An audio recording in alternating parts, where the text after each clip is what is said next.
Check out nothing.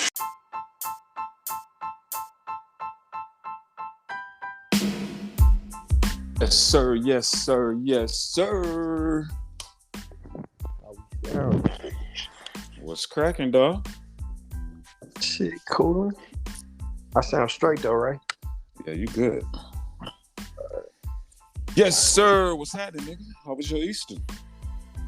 Shit was cool. Just did a little family thing. Nothing big. I seen the little picture you sent. Fire.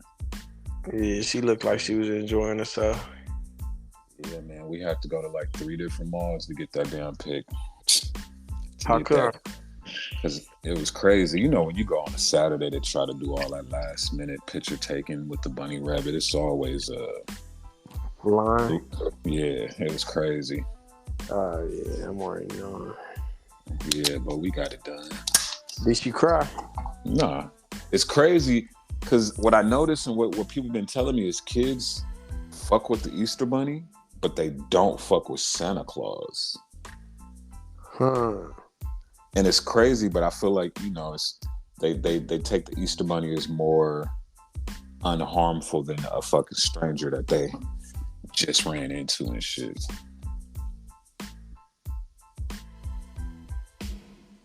You feel me?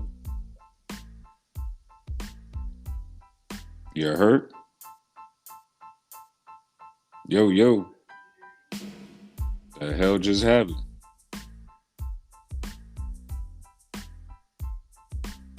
What's happening? Had to come in the back door. That's all. I'm here though. And we lost CJ. Yeah, I saw when I came in, he went out. Ah, shit. Yeah, I mean, but I'm a bitch. Let's see if we can get this nigga back in. How you hear from the outside of the club? You can't even get in. Boom. You alright, nigga? Your connection straight? Yeah, they just kicked me out on straight though. JMOODY. What's cracky? All right, so I'm gonna start the intro. What's up? This your boy MDAVIS, and hey, this the Riding Out All Day podcast. And of course, I got my expert analyst, aka my motherfucking niggas. Fellas, go ahead and introduce yourselves. What up? It's your boy CJEEZY, repping Salt Lake City, baby. You already know it's your man Wayne J. Trump, straight out of the main line. Not the ghetto. Fuck y'all peasants. Oh, God. After what happened earlier today, it's like, yo, Peasantville, New Jersey. Y'all all from Peasantville, New Jersey. All y'all is peasants to me now. Wow. Move peasants.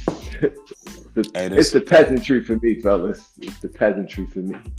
This podcast is sponsored by Nightmare Toys, Nightmare Cafe. So if you go in and tell them Mario sent you, MDAVIS sent you, they're going to give you a Ciroc and ginger ale with a splash of lime. But you got to buy something. Tell them MDAVIS sent you. So what's cracking, fellas? Nothing, another day. Shit. Easter weekend, you know how that is. What you do, yo? CJ, was the bunnies out? Was the bunnies out, nigga? Was the bunnies out? The snow bunnies was out. Snow bunnies was out. Yeah, nigga, the balls was packed, boy. You hollered at something? You got something cracking, nigga? I mean, come on, man. You gonna get me in trouble. You know we lie. Man. I thought it was pimping since pimping.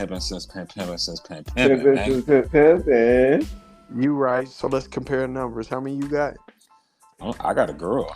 But if I didn't, nigga, you already know. But I thought this was pimping since pimping been pimping. Ooh, right back at you. Oh, man, that was fast. That happened fast. Hold on. I thought you was single, nigga. Since when? Oh, shit. My bad, nigga. If you ain't single, then you can't be pimping since pimping, nigga. I don't even know what's going on the podcast right now. Just a bunch of these pimping. niggas talking, not Wayne J. Trump. It's a bunch of ism, man. Nah, fucking with y'all niggas. But what's cracking though, man? We got a special guest today. real special guest. Oh, we got a special guest today. Yeah. You wanna tell the people about him, Davis? Nah. We're gonna let him introduce himself, but I'm gonna give him a hint. I'm gonna give him a hint. I'm just gonna say the word culture. Culture, you know what I'm saying? Okay. He represents the word very well. Very, very, very well. But we'll let him get in here before that, but shit. What's poppin', man? What the fuck is the Dalai Lama doing, man? Tongue kissing the little kids and shit, bro. Oh yeah, I saw that. The Dalai Lama. I saw that. He was tongue kissing a kid. He told the kid to stick the tongue in his mouth. What? Oh shit! Hey, the world. The world is. Is it me or is the world weird? The world feels very weird now. Yeah, it's very. It don't feel like a real place to me no more. It's very. This shit definitely feel everything but normal. Yeah, it don't feel normal at all. Then the world hasn't felt normal in a long ass time, but whatever. Then your boy Trump. Your boy Trump tweets out or whatever app he got puts post World War III. He finna get it cracking. Then we got then we got China, the Russia. Money fucked up. Yeah, they try to fuck the money. Yeah, shit not looking. No, they're not trying. They're not trying to fuck the money up. They finna fuck the money up. Yeah, they've been trying for years. Now they fucking it up. I ain't gonna lie though. I wish I was a little more educated on what the fuck is really going on. Yeah. To like really know. Well, I mean, at the end of the day, they made the dollar the petrodollar because all oil around the whole country, not even the whole country, the whole world, if you wanted to buy oil, you had to buy it in American dollars. So all these other countries is making these deals to where you could purchase oil in different currency. So now that's making the dollar obsolete. Yeah. So once the dollar's obsolete, that's where my questions come in. Then what? What's that? But the thing is, before we even worry about what's that, it's gonna take a long time. It's gonna take years before we feel it, because we still the most dominant dollar, like by far. Yeah. I wouldn't think it would happen overnight, but it's like, how does that look? Can we not buy things from China anymore? Like, we one of their biggest, if not the biggest consumer to them. That's kind of weird. Like that to me is very strange that they're willing to turn on their biggest consumer. We get everything from them, so it's kind of that in itself is very strange to me. But the reason why I was sounding like it from the news is because we the military power, but like the one and only. It's one, and then fuck two is like everything way down there.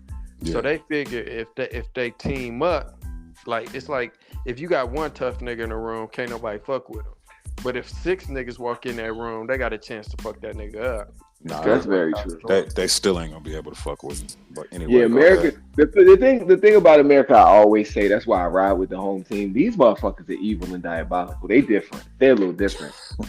They don't play fair. They don't play fair. You gotta think about it. I was looking at something. They was like it was like a thing about how our kids are on TikTok all day, but then they show like these Chinese kids, like they were kids. They were like 5, 6, 7 years old. They were like loading guns and shit, handguns. They were like teaching them how to use handguns. I'm gonna say this, and then we're gonna get into our guests. I'm gonna say this: every country is evil and diabolical. Every country. Not like us though. Not like we different. We're a little bit different. But I guess we gotta think about this. Building. Hold on. I guess just got into the building. Go ahead. Fred motherfucking Frenchy's in the fucking building. Okay. What you talking here?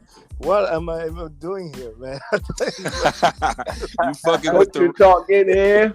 You fucking with the Riding Out All Day podcast. We're the hardest podcast out. I don't give a fuck what nobody say. Let's go.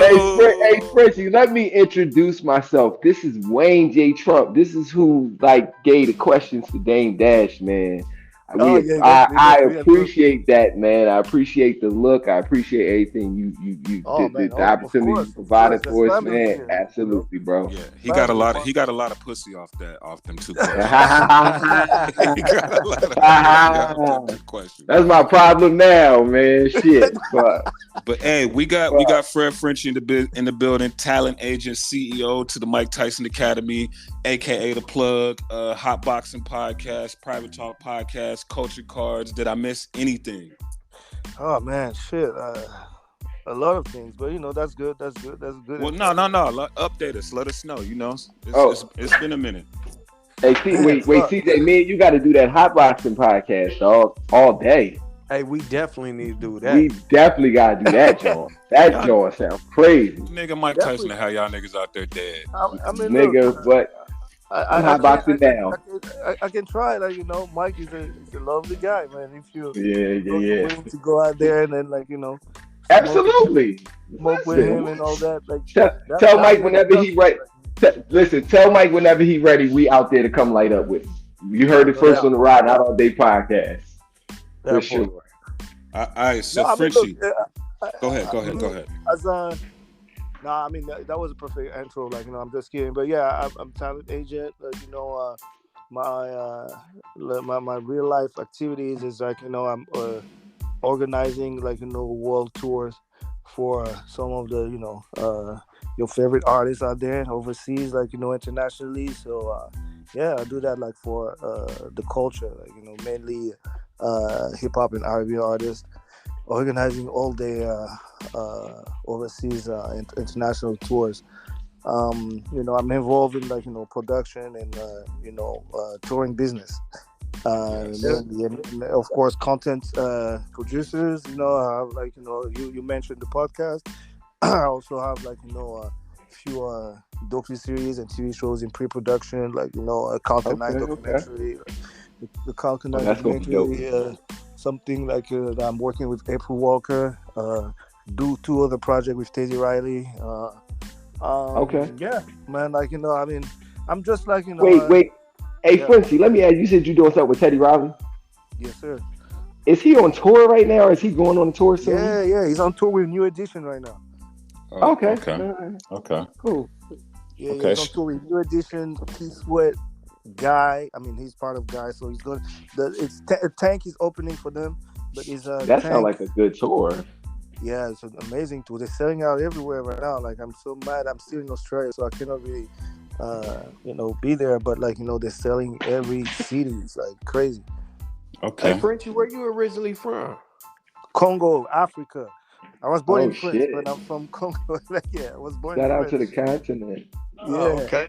For some reason, I was thinking you was from Dubai. For some reason, I used to live in Dubai. For real, I used to live in Dubai for 6 years. I lived in Dubai 6 years, but yeah, I claim Congo. I was born in France, but my parents are from Congo. So yeah, and I lived in Congo. I actually was in a war out there, so I fought. So Wait. Hold on. Yeah, hold on. Shit, we're not gonna go there. I just mentioned. We not gonna go there, but we're gonna go there. Oh shit. Were you in the military, the army? I was I was a child soldier. I was from the age of I spent 8 months being a child soldier in war in '96. So I was 12 to 13 years old. So Damn. Oh shit. I actually watched a documentary about that probably maybe 3 months ago. Damn, that's what's up. That how was that experience? How did you get out of that? Man, that's a great. I never really spoke about it, so I'm gonna give you some quick exclusive. Okay. I try to leave that experience as far back in my head as possible, but for the sake of the family, I'm gonna do that here. Look, my experience, of course, with the war in Africa, people, it was very painful and traumatic, for a kid. But at that time, I didn't see it that way because that was my reality, right? So, yeah. my thing was I wasn't like part of like the conflict between like the north and the south and all the kind of stuff. But I was like I formed like a little militia in my neighborhood to kind of protect the neighborhood, like because like during the war, especially in Africa, there's people like there's the rebels who don't care about the conflict. They're just there to go and then rape the women, steal and all that kind of stuff, do all this kind of BS. But unfortunately, if you don't have people to protect them, well, that's where like a lot of shit happens. So, well, we had like this little crew of kids from like 10 to like 17. The older was 18. Malik was 18, and yeah, we was like heavily armed. Like I don't even till the day I don't know how we got all those fucking weapons and shit, but we was heavily armed. Like and nobody really wanted to fuck with that area because there are some crazy kids doing like crazy stuff to protect their own. So, hey, that kind of remind me how the Crips started. So y'all was some no. Y'all was some real Chirac babies, but for real. Yeah, for sure. Yeah. No, I mean, we didn't care about none of this war thing. That wasn't our thing. Like we didn't even understand it at that time. But I knew I was living with my mom, and so I was like, man, I'm like, you're never gonna come to my house, and I heard and witnessed some with like nightmare stories out there. Like one of my friends, like the rebels came in his house, tied up his dad, have him like watch those guys rape his wife, rape his daughter, and they cut his leg. Like what I mean. So wow. I'm like, that shit's not gonna happen here. Like what I mean. Like, we're not gonna play that thing. Like what I mean. So we did some crazy stuff, but that was my reality. And then I didn't really grew up like a regular kid, so that was my and my mom saved my life because basically what happened, like to be honest with you, is that I was like I was born in France, so I have like a double nationality. I have like a French nationality and then Congolese nationality as well, but my mom is only Congolese. So the French, of course, when something happened like that, they're scared, so they send big, like chartered plane to kind of take the citizen back to France. So I was part of this thing that I was eligible for that, like because I had the French passport, but I didn't want to leave my mom. So my mom I think the plane was every week or something like that. So every Friday, and so my mom was like, "Yo, you need to get on that plane, go to your aunt." Like, my aunt used to live in Bordeaux, where I was born. So you need to go to, and I was like, "Nah, man, I'm not leaving you here." Like, I mean, there's no way. Because I know she didn't have the paperwork, right? She have the paperwork. And then long story short, I'm not going to take so long, but long story short, like she basically, she showed me her paperwork, and she showed me my paperwork, her paperwork, and she packed her bag and packed my bag and said, "Man, like I got it. Like I managed to get the paperwork back to blah, blah, blah." And we went to she put me in a jeep with her, and then when we arrived at the airport, she told the soldier to put me on the plane, and she left. You know what I mean? She stayed behind. That's how like I left. That's how I left. Like, and I was like, yo, that shit's crazy. How old were you again when this happened? 13. 13 years old. It's crazy because I'm just sitting here listening to the story, Frenchy, and it's wild because I grew up in Philly in the hood, and it's like I couldn't imagine. I grew up in some rough shit, but what you just described is just a very different level, man. Like, I mean, the fact that sometimes like it's same struggle, different jungle, but I'm like, what we experienced as a kid, I wouldn't like, I mean, wish that to any other kids, like, to really do that like that, because I have no fucking childhood, like, I have no youth, like, so that's why I live on my own since the age of 14. So like on my own. So I started to go. I went back to France, lived with my aunt for a little bit, but I wasn't a kid no more. So my aunt was scared to leave me with her kids. My little brother, my little sister was there and stuff, but I didn't want to play with them. I was like in another mindset. Yeah, like, you was already turned. I was. Yeah, I mean, I was really like, I wasn't on. So they took like, my aunt just like they have this low income apartment that I still have today. I bought it just as That's like what's up. That's dope. low That's income what's up. apartment, and she put me in there. It wasn't far from her, but I had to develop my own, like you know what I mean. So a lot of fights, a lot of things, but. Look, long story short, for that, like the thing is that like you need to turn the negative into a positive. That's why I put that shit so far away because I didn't want to keep that in my mind because I know some people like my cousin and stuff. They really the trauma is real. The PTSD is real. They didn't Yeah. had anything else to Yeah, really they turn didn't have that nothing shit to go into to. positive. Like what I mean. Yes. So some people get crazy. Like one of my cousin is crazy now. Like because he did some real killing stuff. Like what I mean. He killed people. Yeah. He see them every night when he sleep. He tell me like he tried to kill That's himself like wild. several times. That's Like wild. what I mean. So all those type of shit I know. So me, I turn like I really turn everything, all the negative, like I turn it positive. I conduct my life is like everything is a bonus now because I see death like right in front of me. So I Yeah. cannot Yeah. really be attached to all this material shit and all that. I really live life just like it is. I know what it is to be at zero. So right now everything is a bonus to me. It's just like a Yeah. plus. No, for sure. For sure. That's a Absolutely. great perspective to have about it too. Yes, absolutely. Yeah. For sure. Well, Damn, that kind of came out of left field, man. I would have never known. Hey, you guys wanted to go there, like yeah. Respect. This is what we on here for. I also want to Much tell you, respect. congratulations on fatherhood. Oh man, yeah, that's another thing that changed my life. Yeah, man. How has the new role changed your perspective on life and work? Like selflessness, like I'm like now like I used to live my life in a very not selfish way, but I was thinking of myself first, like if that makes sense. Yeah. And the thing is that my lane of work is always being in the background, making sure that other people are good, right? I don't like the light. I don't like the light at all. I make sure that all the people that I work with, and that's why I have very few clients because I prioritize the quality work.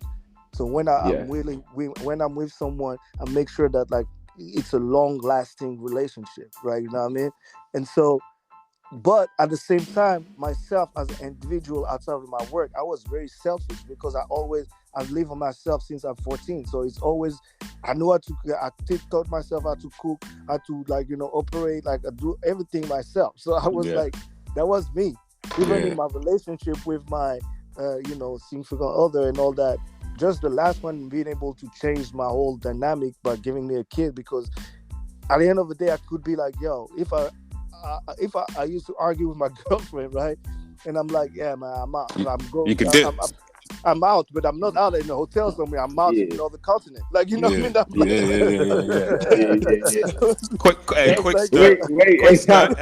Hey, hold on. We leave and go to the bar. This nigga said he leave and go to another continent. That was like earlier with the Miami or LA thing. Yo, where am I going to go? I'm going to the bathroom at the gas station. They my options right there, yo. Fuck that bullshit. Like there's no. I'm gonna take a ride and come back now, nigga. I book my flight. I go to to fucking Dubai for 4 months or some shit like that, and then then he said 4 fucking months, not 4 days. So I'll be back in 4 months. Bye. Nigga, the hell I'm talking about. Hey, let me leave for 4 months, nigga. I'm homeless. You ain't coming back to shit. I'm homeless. Oh my god. Yeah, man. Could you imagine? Could you just imagine, yo, bitch? I'm leaving for 4 months. What are you talking about? I'm out here. You see me in fucking April, bitch. It's January. How about that? What the fuck, yo? Yeah, I know. So then from friends, how you end up getting into what you into now? So that's another a crazy story. Love, nigga, love. Nigga, love change shit, bruh. No, I think he's talking about how he started out as to what he's doing now. You know what I mean? Right. I think that's kind of wild. That I would have never thought that you had the upbringing you had as opposed to what you do. That's like I'm glad we having this pod because I feel like that's a story that got to be told. Like. It's people who can't. It's people who think they can't make it from Philly, but what you just described is like, yo, you make it from that. you like, yeah. that's crazy. That's different. Yeah. That's You know what? different. You know what? The thing is that like is perseverance and dedication. The thing is that like to me, I was like nothing could stop me at all. Like Yeah, nothing, really nothing, because I come from. I remember like I've seen people like legs, arms chopped off, like crazy stuff, like shooting people and all yeah, that kind of stuff, the killings yeah. and all that. So to me, like taking my backpack and going to LA was like, all right, fuck it, like what I mean. And Yeah, speaking, You for know what I sure. mean? It's For just like sure. I learned how to speak English because during the war, because I have two albums, Michael Jackson Off the Wall and Wu Tang. Like the one was Wow. to calm me down, Wow. and the other one just get me hyped, so hyped up. Like Yo, that's dope as shit, yo. like And then the speaking two albums that he picked is, yeah, the, that's the early crazy. the end of So speaking 36 of Chambers was like, give bro, like bro, I don't even want to go hey, back there because them I was niggas, just listening to them 36 niggas, Chambers last week, Frenchy. That's my album, dog. That's my album. them niggas vocabulary in there was crazy. So you was getting Crazy. some shit. You bro, was getting listen, That's and that's crazy because we're gonna get to the the music side and all that later on. Like but I learned how to curse before I can learn proper English. That's why I curse so much. oh shit. And I Oh, was in like, I was in meetings, because I used to work for Anderson. So I was in meeting like with Jimmy Ivy and some artists and stuff like that. And Jimmy was like, "Nah, let him, like that's Frenchy. That's how he speak." Because I was like, "Oh man, this shit is dope." But before the meeting, Yo, what the fuck? What the fuck's up, dog? Like I was like, nah, I said, nah, that's Frenchy. Frenchy like it. Frenchy like, excuse me, what the fuck? So let me ask this: coming to America, what was the first? I don't want to say situation you was in, but what was like your first opportunity that you was given? Was it with Universal or? Yeah. So, Okay. When I was in France, I did what I did to kind of like make money, whatever, good and bad. So I managed to kind of like stack my money, and I put myself in school, like in business school. And then at the end of that school, they need to do an internship. In the internship, I didn't want to do that internship in France. My goal was to go to America and to kind of like and love music. And I used to like all right, I'm gonna say that I used to steal a bunch of CDs and shit. So I used to check all the credits in the back and all that, so I know everybody. Like from real shit. the producers to the like the songwriter, like the record executive and all that. So I was very like So I always wanted to work in the music industry, right? So at the end of my school, like they wanted me to do an internship, and I was like, man, I don't want to do it in France. So I had like three months to find that internship. So what I've been doing was like every week, I was calling Universal Music Group in Santa Monica in LA. Okay. The HR department, Nicole. That's my homegirl now, but she used to be at HR, and so she was like, "Man, like we're not taking no intern, especially from France and all that. What are you talking about? You can't even speak English properly. Like, what are you doing? Yo, what the fuck? It's French, She was like, "No, man." So I kept calling every. I knew her shift, so I kept calling every time. And then, remember that was early 2000, was 2001, 2002, and like the phone bills, like we don't have like cell phone like that, so I had to really like make sure that shit was crazy. Oh, long distance. Long distance call was like crazy. So, every time I was calling LA at the same time, and I was end up speaking to Nicole. So after 4 or 5 times, we started to she was like, that's you again, whatever, blah blah. We started to develop a really cool, like cute relationship like that. And then she was like, after a month and a half or 2 months, she's like, look, I'm gonna send me your stuff or fax me. I remember she said fax me. Fax machine. Definitely tell our age. Old nigga alert. Fax it alert. to me. All nigga alert, man. They say fax me your shit. So I fax it, you know what I mean, like all my stuff, and she put it on top of the pile. I say like, now my job is done. Don't ask me nothing else.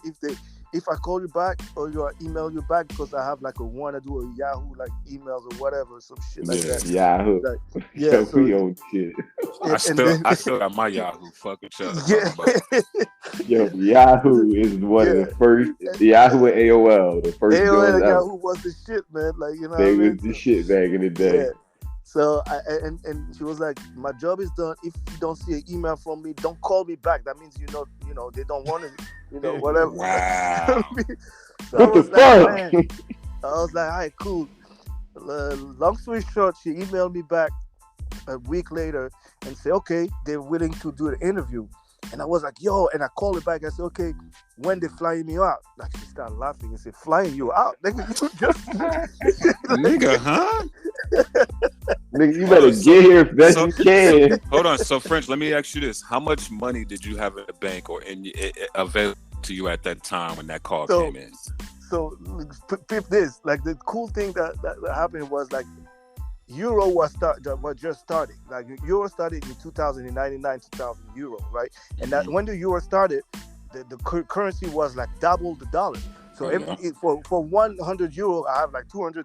Like, you know what I mean? So like, so I was like, oh man, that's cool. You know what I mean? So I was like, okay, I'm gonna get my little 1,000 euros, right? Like, and then go there, book my hotel and everything, and then have like, some money, like, left for like, live or whatever, right? Yeah. But for at least for this the week I'm going there for the interview. So, but at that time as well, I passed a lot of detail. But I had a clothing store with a friend of mine, in France and all that. So I invested in it, and I was starting my party, organizing party and stuff. So I had some money, like, and some on my illegal stuff as well, like a little bit. So Frenchy was selling.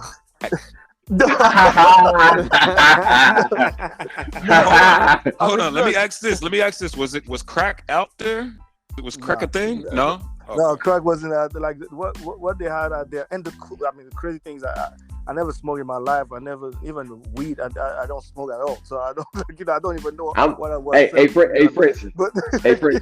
Wait. Hey, Frenchy. Yeah. Yo, Frenchy. I'm smoking right now.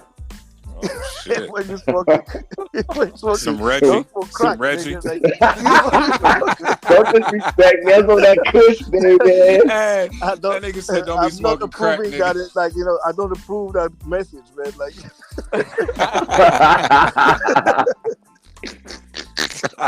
that nigga Moody over there with a crack pipe. Yo, Frenchy, I'm smoking right now, nigga. hey, as soon as you said that, I just imagined Chris Rock from Chris New Rock, Jack yeah. City. New Jack City. New Jack City. I'm smoking right now, nigga. Wow. No, I mean, look, I had a little bit of stuff, so it was kind of easy for me to take my shit, and then so they when she told me like I have to fly myself there, I was like, God damn, that shit. Okay, so I was like, okay, I look on internet, and the internet as well was new. So I look at hotel, and the hotel back then was one picture. Like, you don't see the room, nothing. Yeah, one picture. One picture. No bullshit. No bullshit. So you're like, what? You're all right. So I booked to me coming from France. When you hear Hollywood, it's just like you see like, yo, the stars. You see like, fucking Eddie Murphy and shit. Like, Hollywood. And I was like, yo, I'm going to Hollywood. So I booked my hotel. Coming to America, nigga. I booked my hotel to Hollywood. Man. Using a crack hotel. Listen, I came out here at night. I was like, man, it's like the remake of Thriller or something. There's like a bunch of zombies and shit. And in Hollywood, I can't be here. I talked to the taxi driver, man. Wait, this is not Hollywood. You sound just like Eddie Murphy. So it's like the real movie. You know what's funny? But you know what's funny? When you first asked him about it, I really thought you was about to ask him about the real movie, though. That was the crazy part. I wasn't thinking about it like that. But it's really My experience he was just lived. like this. Frenchy really lived the movie Coming to America. That's fucking Oh, wild, yo. but My let me ask you experience that. was just like this. Even coming from where you came from, when you got to Hollywood and it wasn't what you expected, was you still like, goddamn, what the fuck is going on? No, I mean I was surprised because that's my first time in America. So America, put it like this: I'm from Europe, I'm from France, from Africa. So when everything you see from America is not like in America, everything you see from Africa is fucked up. But in Africa, everything you see in America is just like beautiful. It's like they show you all like now for instance, like New York. Like New York, for instance. If you see New York from outside of America, you think it's the greatest place in the universe. He's If you finna come with get the New there, York hate. it's the shittiest place on the planet, yo. I fucking hate New it. York It's is the worst dope. place ever New created. York is dope. It is the Frenchy, worst. Listen, this nigga got mugged in New York. It's trash bags on every corner. It's the worst place ever, yo. I hate it, yo. This is coming from a nigga that lives in Philadelphia. Remember that. I can't stand New York. Yo, it's the worst place ever, yo. I hate it so much. Especially the train. I landed in LA, so that was different. I haven't seen New York, straight up. The first thing that I've seen was LA. So to me, LA was the palm trees, like the thing, like all like the Beverly Hills Cop and shit. So I was like, Beverly Hills. Hey, you know what's crazy is that shit will have you really thinking when you go there.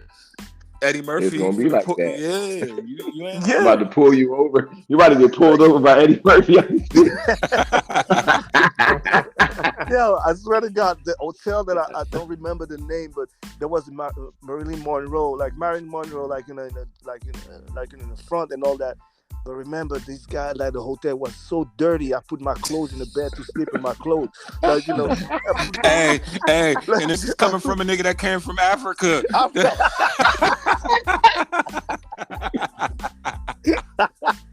Yo, that is out of pocket, yo. Bro, I swear to God, I was like, nigga, what is that? The key of the hotel was so heavy. I was like, what the fuck? It was like the bathroom door where they put the big ass block on it. You gotta carry a bathroom key for your hotel room door. Out of pocket. Before the water clears, like yellow, some shit. I was like, hell no. Listen, hey, Frenchy. Our young listeners gonna think you still speaking your native tongue, yo. They're not gonna understand shit you saying right now, yo. This shit is foreign to them. They ain't gotta do none of this type of shit you talking about at all, yo. Bro. Wow. I'm just trying to remind them how lucky they are, man. Like, yo, dog. They're privileged. They don't know nothing about having to carry a key for your fucking hotel room that's bigger than a book bag. Fucking heavy ass key in your fucking pocket, nigga. Like you was fucking on Raiders of the Lost Ark and shit. Indiana Jones key. You got open caves and shit with this fucking key. They like, give you what's skeleton crazy? keys. Like, are you a pirate, nigga? Like, what the fuck? So basically, checked into the crackhead motel, crackhead. Yeah, man. Right. But look, I have to say, the lady at the front desk. I mean, the front desk, if you can call Who's it dead that. now? Who's dead now? Probably, She's definitely out of here. She's gone. She was very cool, man. Like, she was cool because she understood that. Like I said, oh yeah, she probably got that often. It's like, oh yeah, you got called by the website. Okay, here, like, free breakfast and everything. Like, you know what I mean? They had breakfast. What was the breakfast? Do you remember what the breakfast was? First, you gotta tell us what was breakfast. I don't know, but like, it's probably some bread and some cereal, some shit. I don't know. Come on, man. It was this nigga's first time in America. A nigga from Africa was like, I'm not eating that shit.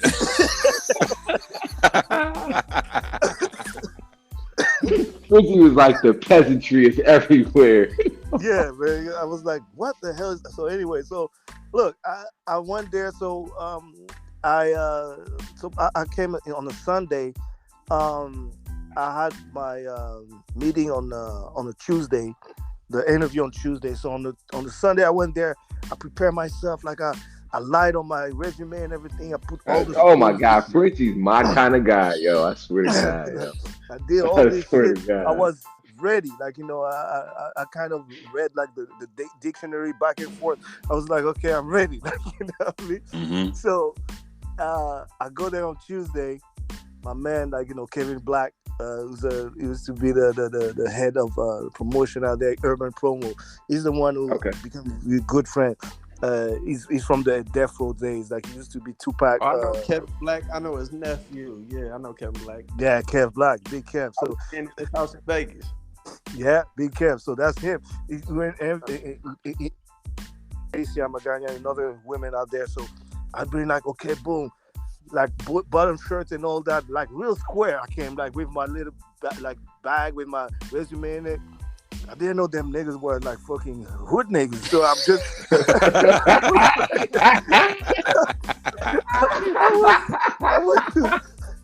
I went to this shit. It was hella nosy and music everywhere. I was like, oh shit, okay. So, like, everybody in there smoking weed and everything. And that nigga Frenchy pulled his pants down a little bit. He like, hold on. Yeah. All right, so I give my resume, and Kev was like, man, what is this, man? He put it in the trash. He's like, man, we don't know none of this shit. I said, what you know about music, bro? I was like, oh shit. Oh, I got caught off guard a little bit. I was like, so no, here, like, we don't know about this bullshit, like school stuff and all that. It's not that. If I want to know exactly why, you're gonna basically be the one that I'm selecting today, whatever, blah blah. So it caught me off guard for a little bit, but after like 2-3 minutes, I kind of tell him like everything about the label. Because I remember I used to steal a lot of CDs and shit. So So you was reading the back of the CD, so you know all the people, the executive producers. The executive. No doubt. Interscope, Geffen, David Geffen, like Motown, like blah blah, all the subsidiaries of like Interscope and all that, and the Doggy Style and all that. We talk about all this shit, and Kev Black was road manager for Tupac in those Death Row days, so I didn't know that, but I talk about Death Row just like I was there. So it was like, yo, okay, all right. So he didn't show me right away that he was impressed, but I was like at the end of the interview, say, okay, when do I start? He said, man, nigga, like, what are you talking about? We have 30 people. We have 30 people to interview, man. Like, what? I was like, we're gonna call you when we call you. I was like, all right. So I went back to the hotel, like, Wednesday, no call. Damn, I was like, fuck. Fuck it. I went to Melrose, spend a little bit of money that I have, and then Thursday, I went back. When Thursday they didn't call me, I was like, fuck it, it's a wrap. Like, I'm going to book my flight back. I booked my flight anyway. It was a round trip ticket because it was less expensive that way. So I booked my flight for the next Monday. So I'm going to be like, okay, fuck it. I'm just going to go, shopping tomorrow because to me, it was very unlikely that they called me on Friday to kind of like, take me or some shit. So I was like, fuck, it's a wrap. I didn't pass the test, so fuck it. So to me, I'd say I'm gonna make that Friday count. So I woke up hella early. I went to everywhere, like all those raggedy stores on in Hollywood. Like I pick up like jerseys. I pick up like the Academy Awards, the statues and shit. Like, that is hilarious. All the tourist shit. They sell like and then I came back super late, like around like 6 p.m. whatever, blah blah. And the lady, I didn't have a cell phone, so the lady out there, I said, man, I came 3 times in your room. You got like this guy from the music company, they called and everything, blah blah. I was like, no, are you kidding me? Like I said, yeah, they called. They said you need to call them back. And fortunately enough, they left Maricia, that lady, she left her cell phone. So because she had a cell phone. And so I was like, damn, like I called the office, nobody answered the office. I called a cell phone and I said, like, yeah, I'm sorry I wasn't at home. And they say, okay, bring your ass like on Monday. Bring your ass on Monday. You basically been selected. Starting any shit. Like I was like, wow, that seems crazy. So that was 3 people that been selected. That was me, another guy named Dan Carter, who's now like still a good friend of mine, who's a real estate, like, great guy, real estate guy, and Jasmine Ratansi, who's like Snoop's manager now, like Jasmine. This agency is Snoop, like, business manager. So we stayed really close. So I started internship there. So it was a year, I think around 8 months, non-paid internship. at all. Like so I had to make like some money on the side. And then after the internship, long story short, they kept me for 7 years. So I worked for 7 years in Universal, like in Damn. Universal. So yeah, and That's Jimmy what's Iovine, talking about Jimmy Iovine. Jimmy Iovine is my mentor.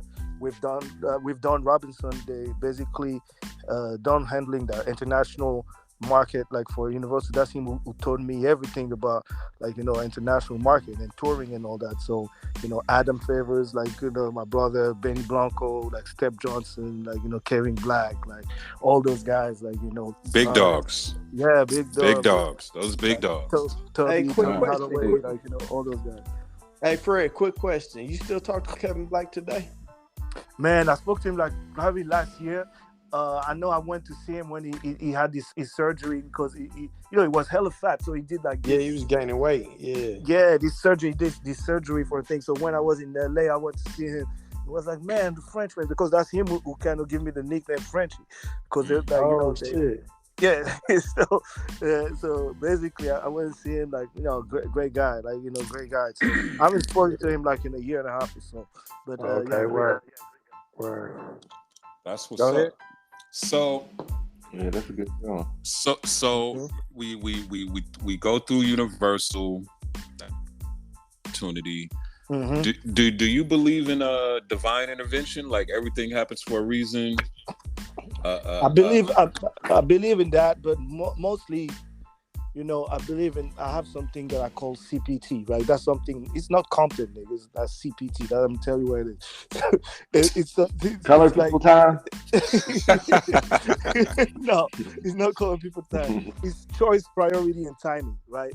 That's something that I put like that I built for myself. It's like if your choice and your priority are aligned and 100% like right. You're always going to be in the right time, the right moment. Like, in the right time, the right place, right? Yeah. Like, it's choice, priority, and timing. That's the three words I really live by. Today, just your choices, your priority, and the timing. So divine intervention is great. Like, I think that definitely I believe in that because, like, everything, I believe in to some extent, like everything is written, but you need to make sure that, like, you put the book, like, not sideways. You put the book the right way, right? Yeah. For sure. 100%. So it's you like you don't have to you need to make sure that you don't skip the pages and everything. You need to actually follow what's written, like so that's basically what I've been doing, like choice, priority, and timing. So yeah. Okay. Frenchy Corporation. Like that. Was that the next?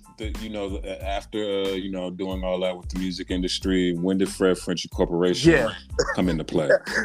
That's funny because you know what? I don't do interview often, so that's the funny thing is now you guys ask me all those questions that give me my life is crazy because I never had the opportunity to tell all this shit because that shit is crazy.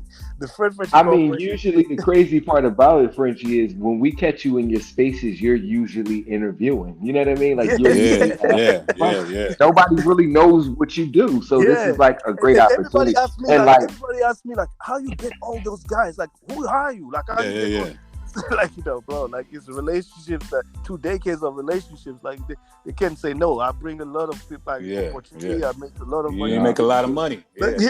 You making the bread. Motherfuckers ain't gonna say no. You know what I mean? Say like, but Frenchy Corporation. That's funny. So after 2008, I left the building. I left. So mind you. I made all my relationship and my networking with those like out there, like from I was in the middle of that feud between 50 Cent and Game and all that, like because I got shot because of Game actually. Wait, what? Wait, time out, Frenchy. Come on, man. Yeah. Come on, man. I got shot at. Shot at. So you was at Hot 97. No. I wasn't there. That wasn't there. That was in LA actually, and Game knows this story. At that time, well, to make money when I was working at Interscope, because I wanted to make money after the office hours, so I was included in the street team. That was back then when the street team was very heavy. You go. For y'all young folks that want to do music, I try to tell them all the time, the street team is the way to go. That's what's gonna get you lit. being Yeah, out like on you the know what I mean. ground. That's how you actually met. I met like real valuable relationship that I still use to this day because those guys Yeah, were in the like in the street like that too. Like the DJs, the street team cats now they're in position now.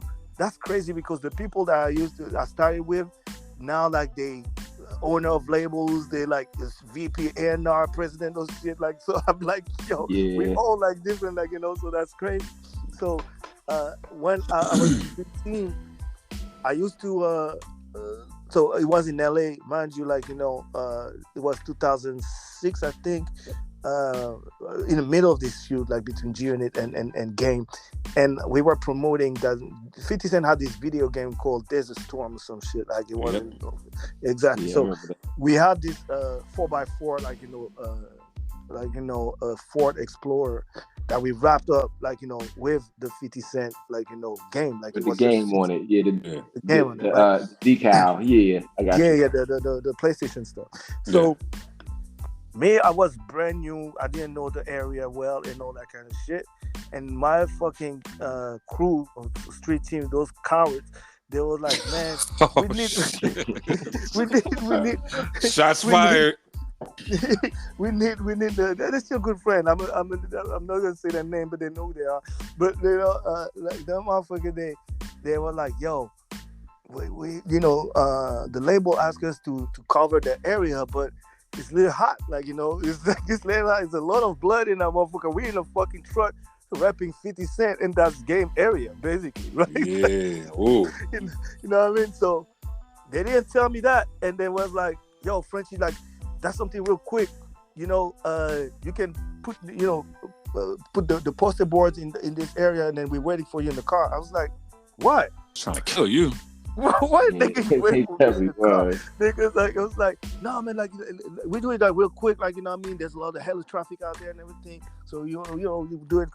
I'm like, man, all right, so fuck it. I was like, fuck it, I'm gonna do it, whatever. I went, and I've been in different ghettos, in ghettos all around the world. So to me, again, like the actual like the neighborhood, like in a part of the world is like high resing, like residential, like kind of stuff, like big buildings and stuff. Yeah. And in LA, it's houses. I didn't know that. Like when I see a house, to me, it's really cool. Like it's just like it's not like a fucking Yeah. So I was like, all right, so that area is safe, whatever. I start putting putting all the poster board and all that, about 50 Cent game and all that kind of stuff. But we were in the middle of Compton in Brazil, that area that's from, where game is from. So Wow. I do that stuff. I was sticking the shit on the wall and all that, and I feel like a presence behind me. And I smelled like weed and shit like that. And I turned, I took like a quick look. I see this guy like is hella fucking buff nigga, like what I mean, like fucking, like he got no shirt on, he got the khakis, like the stereotype of like the gang members, like the stereotype of like I can't even like them That shit niggas. is real. Them niggas. That like, shit is them real. them niggas like that, Them right? niggas. And he was like, yo, blood, what you doing, man? Oh, I was like, oh man, I'll be done in a minute. I'm just working. Hold on. You told me you'll be done in a minute. It's being ridiculous, yo. He said, I'll be done in a minute. Just give me a second, buddy. Just you wait right there. I got you. Let me hang these last 10 posters up and I'll be right with you. Fucking Wow. Get out of here. Y'all my face. Of your ops. Let me hang this up. Yo, I'll be done in a minute, my brother. Like I'm just putting some, like I'm just working with that. Like it's gonna be quick. I'm just living. Wow. And I didn't hear nothing. Say, oh, it's like that, huh? All right. And I didn't I didn't think of nothing about it. I kind of saw him go back inside his house because he was close to his house. He was like, basically he had to cross the street because I was the street, like the across the street and stuff, and his house was across the street. So he went back there, and I heard like pop pop. I don't know if he was shooting at me or in the air. Like what I mean? I left everything. I just ran back to the car. I was speaking in tongue, in French, everything. I was like, yo, what the fuck happened? Because me, The thing is that, yo, I've been, I know shots and all that stuff. It triggered me because I've been in war. So Yeah. even I can, PSD. even yeah, even 4th of July, I don't do 4th of July. All the fireworks and all that, I stay in the house because this shit really triggers me. So when I hear that shit, I was like, oh, not again, nigga. Like what? Like, Hey, I ain't come to America for this shit. I didn't know. I think it's like, nah, nigga, like that's. I survived that shit. I'm not gonna fucking die in the middle of Compton Cold taking 50 cents poster board, like posters and shit. Like, I didn't do that. Nah. Wow. So, yeah, man, they did that, and I was like, "Yo, I went in the car, I said, "Yo, motherfucker, crazy, like, boy," and then motherfucker was like, "Who?" Like, they was like, "Yo, we dodged the bullet," like, what I mean? And the next day in the office, like Kevin was like, "Ah, man, like you got like basically like introduced to the." Like, you'll be alright, nigga. You'll be alright, little nigga. Yeah, you'll be that alright. Come with the job. That's part of the job, dog. That's that West Coast shit. You'll be alright, nigga. Yeah, that's part of the job. It come with the territory. I was like, "Yo, what the fuck?" So anyway, so mind you, so Don Robinson, all that to say, like, yeah, Frenchy Corporation. So after that 2008. I went back to France, and Jimmy Iovine and Don Robinson find me a spot in Polydor, which is like a sister company to Universal out there. So I was basically the head of international there, and like big, it was supposed to be a big like salary type of stuff.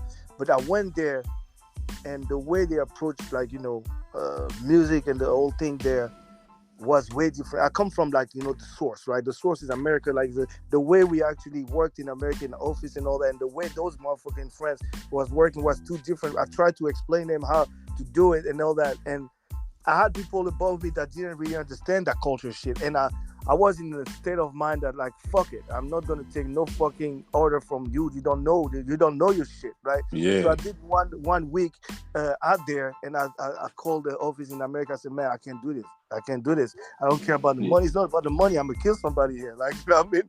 The motherfucker, like, you know what I mean? I'll be in jail like in a couple months because I cannot do it. So they were like, all right, man, so what you want to do? Like, you know what I mean? We tried because it was 2008, 2009, the economic crisis, started in America. They couldn't, so Enesco kind of lay off like a bunch of people. Like, they fired a bunch of people out there, so they couldn't really hire me back out there because, it didn't make sense, economically. So I was like, man, I'm going to make my own company. And I want you guys to help me develop my company and stuff, you know what I mean? And they were like, okay, so what you want to do? I said touring. So I built my touring company that way. I first was Frenchy Corporation, so I was basically independently competing a little bit. I mean, that's why CAA and William Morris and all, they used to hate me to death. Because they're like, who this little nigga? We building tours. So what I was doing, basically, I was waiting that CAA and William Morris and all that build tour with artists, and I was adding 10 days on their tours, and then they couldn't do shit because I was basically with the client direct, and some of those guys was telling them, no, don't touch Frenchy's days. That's Frenchy. It's like, who the fuck is Frenchy? Like, who's this nigga? You know what I mean? Those big dogs at CAA and William Morris, they were like, man, this nigga is annoying because he's waiting on us to build a full international tour for Snoop, and we have 10 days out of the blue added by that nigga, and they didn't really want to rock with that, that. So that's how I was doing basically, and then that's how I started my touring company, and then it grew from there. And I have to say, the label Interscope and all, they helped me a lot, solidifying me and putting me on the map, internationally as far as those tours. That's dope. Yeah, so your booking agencies, Europe, Africa, the Middle East, Dubai, all that shit. Yep. All that shit, man. So when they come through, you really the plug. Like, hey, if you're not fucking with this nigga, that's what's up. I mean, yeah, I've done a bunch of stuff, and again, for the Middle East, for example, in Dubai, I was one of the first agent that bring hip hop out there.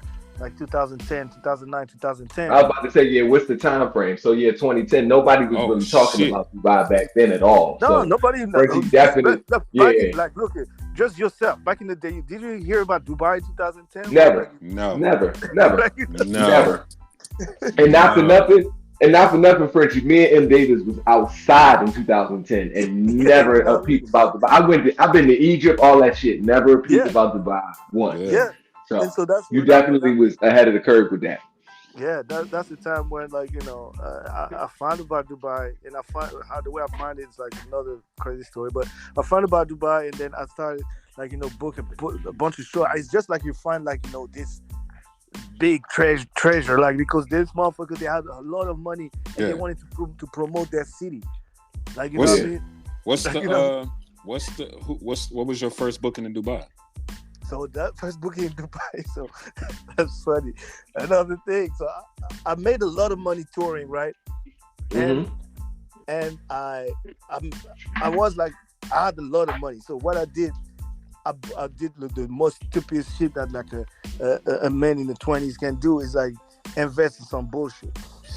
So I went to because I was this shit, you guys gonna laugh because this shit is not funny, but it's funny. So I was booking a bunch of shows in Portugal, and this club in Portugal was popping, like, it was a big club, 3,000 people, always full when I was basically booking shows out there. I used to love that club so much, you know what I mean. So I booked a lot of artists there.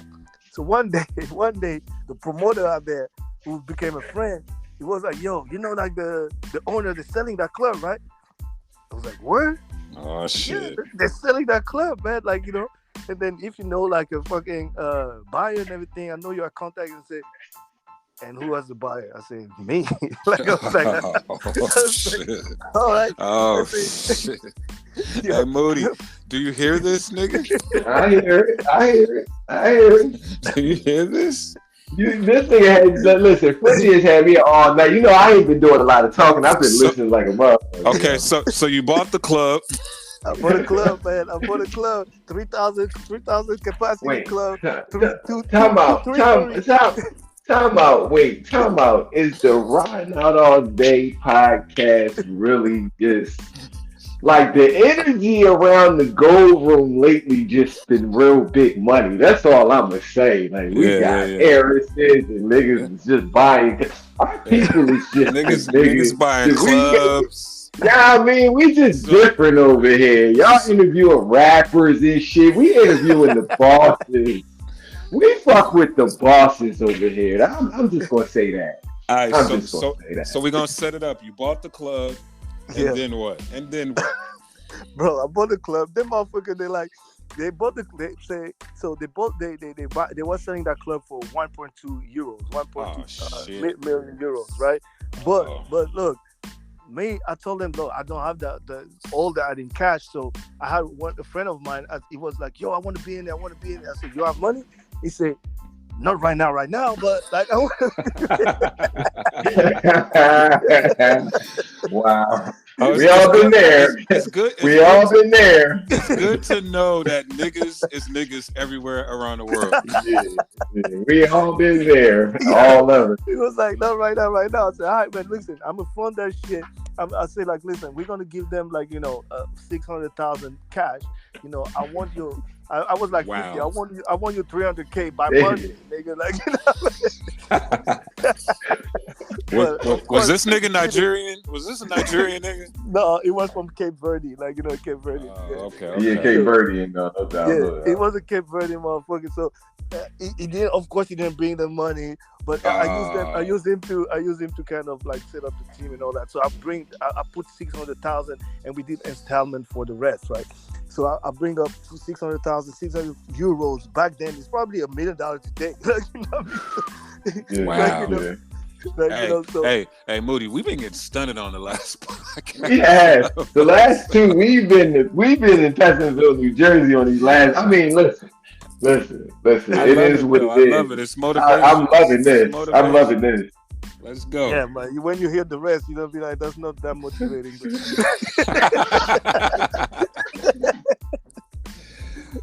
I put the money up. I gave the money to the and then the way they accepted the money, I should have known because them motherfuckers like no negotiation, no nothing. Say, all right, cool. Like,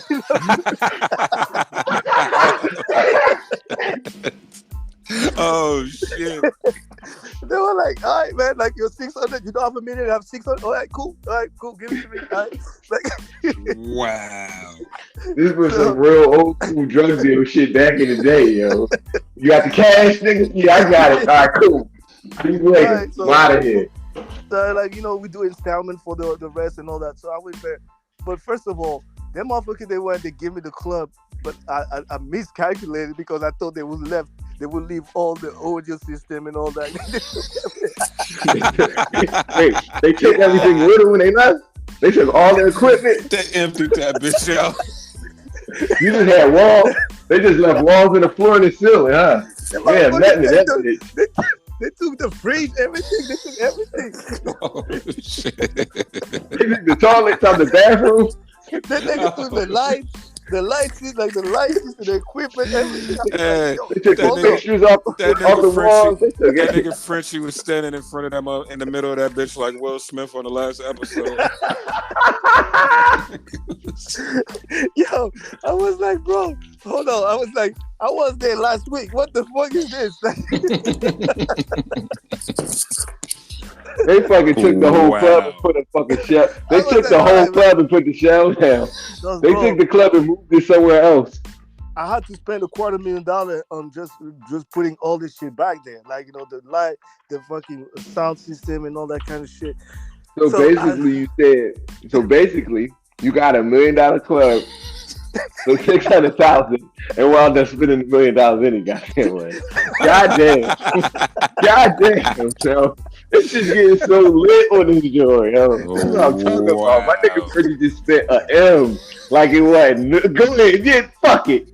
I need to get fuck it. Fuck it. Sometimes you're in it, you cannot go back because, like, for mind sure. you, my former girlfriend, I was in France at that time, and I told her, like, listen, we up now, like, what I mean, we up, we got a club, and she stayed in France, so I was like, I'm gonna do the back and forth every weekend. But this nigga go with the back and forth. Back, forth. So I was like, man, we up, man, we up. And she was like, man, you crazy? You don't even know Portuguese. Like, you don't even... Hey, I forgot this was important. I forgot this was in another country. Oh my God, yo. Oh my God. My stomach hurt, yo. This is crazy. I forgot this was, oh man. So I did that. Anyway, long story short, I bought that club.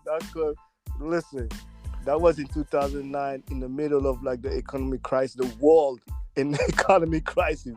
Everybody was broke. Like, you know what I mean? Everybody. So did you profit? Nah, nigga, because look, the club, remind you, like, I used to go to the club and it was always full. So to me, I thought this motherfucker was making money, but I wasn't in his pocket. So when I actually bought that shit, first of all, every woman. You said bitch. It's all good. You said it right. This is the Roll Podcast. Right the first time. This is the Roll Podcast. What we do on here? So every women come, like, you can charge them, so they come free. Stay for free. Niggas out there, because it's just like a third world country in Europe, so you cannot charge more than €10 at the door. Like, so that's the thing. So that's why it was full. And then the bottle out there cost like maybe $60, like a bottle of like a Moet or some shit like that. Wait, yo, Davis, we going to Portugal. You ready? We out. We going to stunt that bitch. What? Crazy. Bro, that's exactly what it is. So you have all the soccer players. They came like 20 people. And you don't want to. They come 20 people. They book a table. 20 people. They buy one bottle. Like, oh God, really? Just one? Oh, so that's like Vegas niggas. Yeah, that's basically, it's like Philadelphia, basically. Yeah. And the niggas on the floor, peep that. The niggas, I wasn't like, in my mind I was like, yo, what the fuck is the toilet is always full. The toilet is always, and the niggas on the floor, they dance like crazy and out there, like the club close at 8 or something like that, right? So they dance crazy until 8 a.m. But Wait, the club closed at 8 a.m. in the morning? yeah. Damn. Damn. So the Nah, club closed at 8. The club closed at 8, but the motherfucker, they don't drink. They dance, and they go to the toilet, drink water in the toilet, and then go. What? Yo, this is the best episode of The Road ever, yo. I swear to God, this is the best room we had. These niggas are drinking toilet water. Oh my God. He said they dance and dance. They go to the toilet and drink water. Dance until 8 and drink toilet water. And so listen, the first day, and I did it big. The opening, I brought Rick Ross. DJ Hookie, Drama. Rick Ross, DJ Drama, and some other guy. And I paid out of my pocket. I said, okay, at least we're gonna make money. At the end of the night, I thought I had to shoot somebody because I said, like, you stole money from me. You stole money from me. There's no way. Yo, stop. That nigga Rick Ross was in that motherfucker like, huh? I said, bro, I was in the office upstairs. You got cameras and stuff, and I see outside the line is crazy. I'm like, all right, we're gonna make at least $100K. I mean, I don't know. Nigga made $40. This motherfucker broke like $8,000. Wow. I said, hold on. What is that? He said, yeah, that's all he got. That's the from the. I said, that's from where? Like from the bar? He said, no, that's from both combined. The door in the bar. I was like, yo, get the fuck out of my office. I'm going to shoot somebody. He's like, nigga, let me get the calculator, nigga. Right. My fucking ribs hurt, yo. Oh my God. I'm dying. Give me this fucking calculator. So that's basically what happened. I did that for, and so my business partner, the guy from Cape Verde, I was like, yeah, give me my money right now, nigga. Like, so what did you learn from that experience, from that bad business? Listen, what I learned is that, like, I never go to Portugal again in my life. That's what. Listen, we were so broke at one point. This man gonna try to, like, I booked Busta Rhymes because me and my guy, we rented that big house. That's why we wanted to stand on niggas out there, so we rented that big house. We rented that big motherfucking house, right? Like over there, it wasn't costing nothing, but we rented that big house, and then this guy, like, we booked Busta in Portugal, right? We booked Busta in Portugal. And we didn't have, because this mother wanted, like, a suite at the hotel, whatever. And Busta is my guy. I was like, bro, you coming to Portugal? You don't want to sleep in my house? You don't want to come to my house? Because I didn't have the money to pay for that suite. Yo, Frenchy the GOAT, yo. I swear to God, yo. Frenchy is the fucking GOAT. I was like, nigga, man, you come to that's my club, bro. You want to go to the hotel, my nigga? Like, bro, but come on, man. You coming to my city like this? You don't want to go. You want to go to the bro? I got the room ready for you. Nigga. I got shit. Meanwhile, niggas drinking toilet water. No. Stop. My fucking ribs hurt so bad right now. So listen, oh my God. This shit lasted 9 months, and then I remember it was like the last straw. Was like, yo. That was, I think, Christmas 2010 or 2011, 2010. Yeah, because I went to Dubai in 2011. So it was Christmas 29 or 20, one of those, 9 or 10. So I booked, like, I was like, yo, if this one don't work, fuck it. I don't know. I go back from scratch. I'm broke. Like, I have to. I'm broke. Like, that shit is. If that one don't work, I'm done, nigga. Like, I'm done. And so I was like, right. I remember I booked this R&B fest. Like, it was Bobby V, Jeremiah, Omarion, like for like Christmas and all. Like I did like some beautiful stuff. I was like, yo, whatever, like a good promotion, whatever. Long story short, that shit didn't work. Like, What happened? What happened? It didn't work, nigga. It didn't work. Like same shit. Like we made like probably $12,000. Was I said, but fuck it. I paid. Listen, every time. Every part that we were doing, I had to pay the security first because those are the one who was counting the waiter and everything. Because my security, if I didn't pay the security, those motherfuckers are like some gangster from Portugal. I don't know them, so I'm like, I paid the security first, and you guys to go talk to the waiter, tell them I pay them next week. Like, he was a janky promoter. Oh shit. So, all right, so. I did that, and so the Dubai situation, how you asked, that's why I had to set you up to tell you all that, because Dubai came right after Christmas. So right after Christmas, I received, and you were talking about divine intervention. That's funny because right after Christmas, I received that email from that lady. She's my sister now. Like she brought me to Dubai. So her name is Sono. So Sono, actually, she's the one who booked Beyonce in Dubai for $24 million. She did that. That was recent. That was recent. Yeah, that was recent. Like like a few months ago. So that's Sono. Big bag. That's my business partner in Dubai. So she's the one who broke the deal for the hotel, like the Atlantis Hotel. She did that. So she's the one. I received an email from her. It say, "Hi sir, whatever, blah. We've been told that you're the person who can build a festival in Dubai, whatever, blah blah, and we really, really want to hire your services and all that for this festival." I was like, man, this is another junkie shit. I'm tired. Where is Dubai? First of all, what is Dubai? Like, who's this nigga Dubai? Like, so I was like, man, I was like, okay, well, I'm going to answer, be polite. I was like, what type of festival is this? Say, yeah, we want to do like our urban festival, black music festival, whatever, blah, blah. I say, all right. And so she was like, I was like, what type of artist you want? And she was like, yo, I feel like you're the one who can tell us what to do because it's brand new in this market and we want to be the first who actually open it. I was like, okay. What is your budget? They say, I think we can start with 500,000. I was like, what? What? What? I was like, God damn. I was like, what? What? I said, what? Nigga pulled his pants back up. I was like, 500,000. Like, in what money? What currency? Oh shit! Fucking pesos. You want to pay me in pesos? $500,000. I was like, all right, I'm your man. Like, you know what I mean? So what you want? Like, you know? Yeah. And it was like, no, look, we give you 500,000 and you build the festival.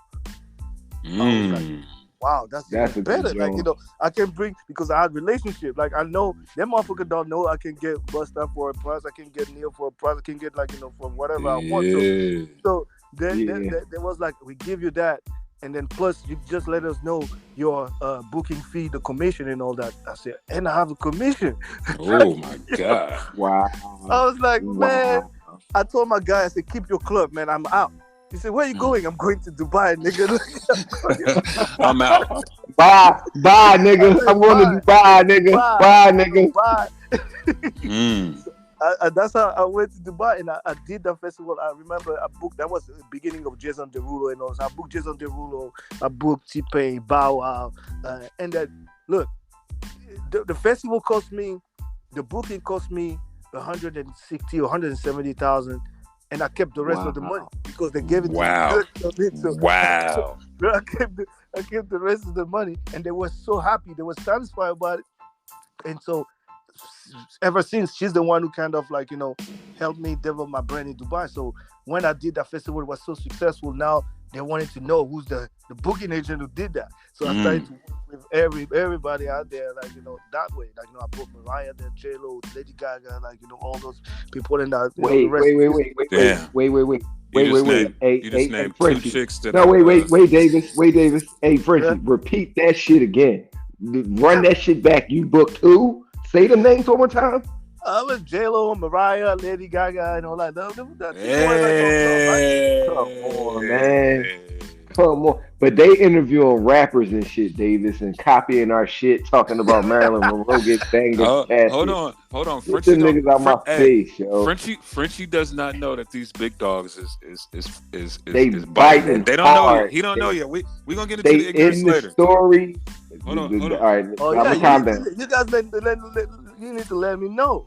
Oh man, we gonna let you know. But No, we gonna let you know. It's about you right now. So, Yeah. all right. So with that being said, how did you get involved with producing? Fucking with Mike Tyson, the Private Talk podcast, hotboxing, all that Shout good out shit. to the sis. We just gonna combine that. Oh, and before we get into that, let me be clear right now, because I've been seeing Reddits that there's conspiracy theories that Frenchy took Alexis Texas from me and she cheated on me, and that's her new.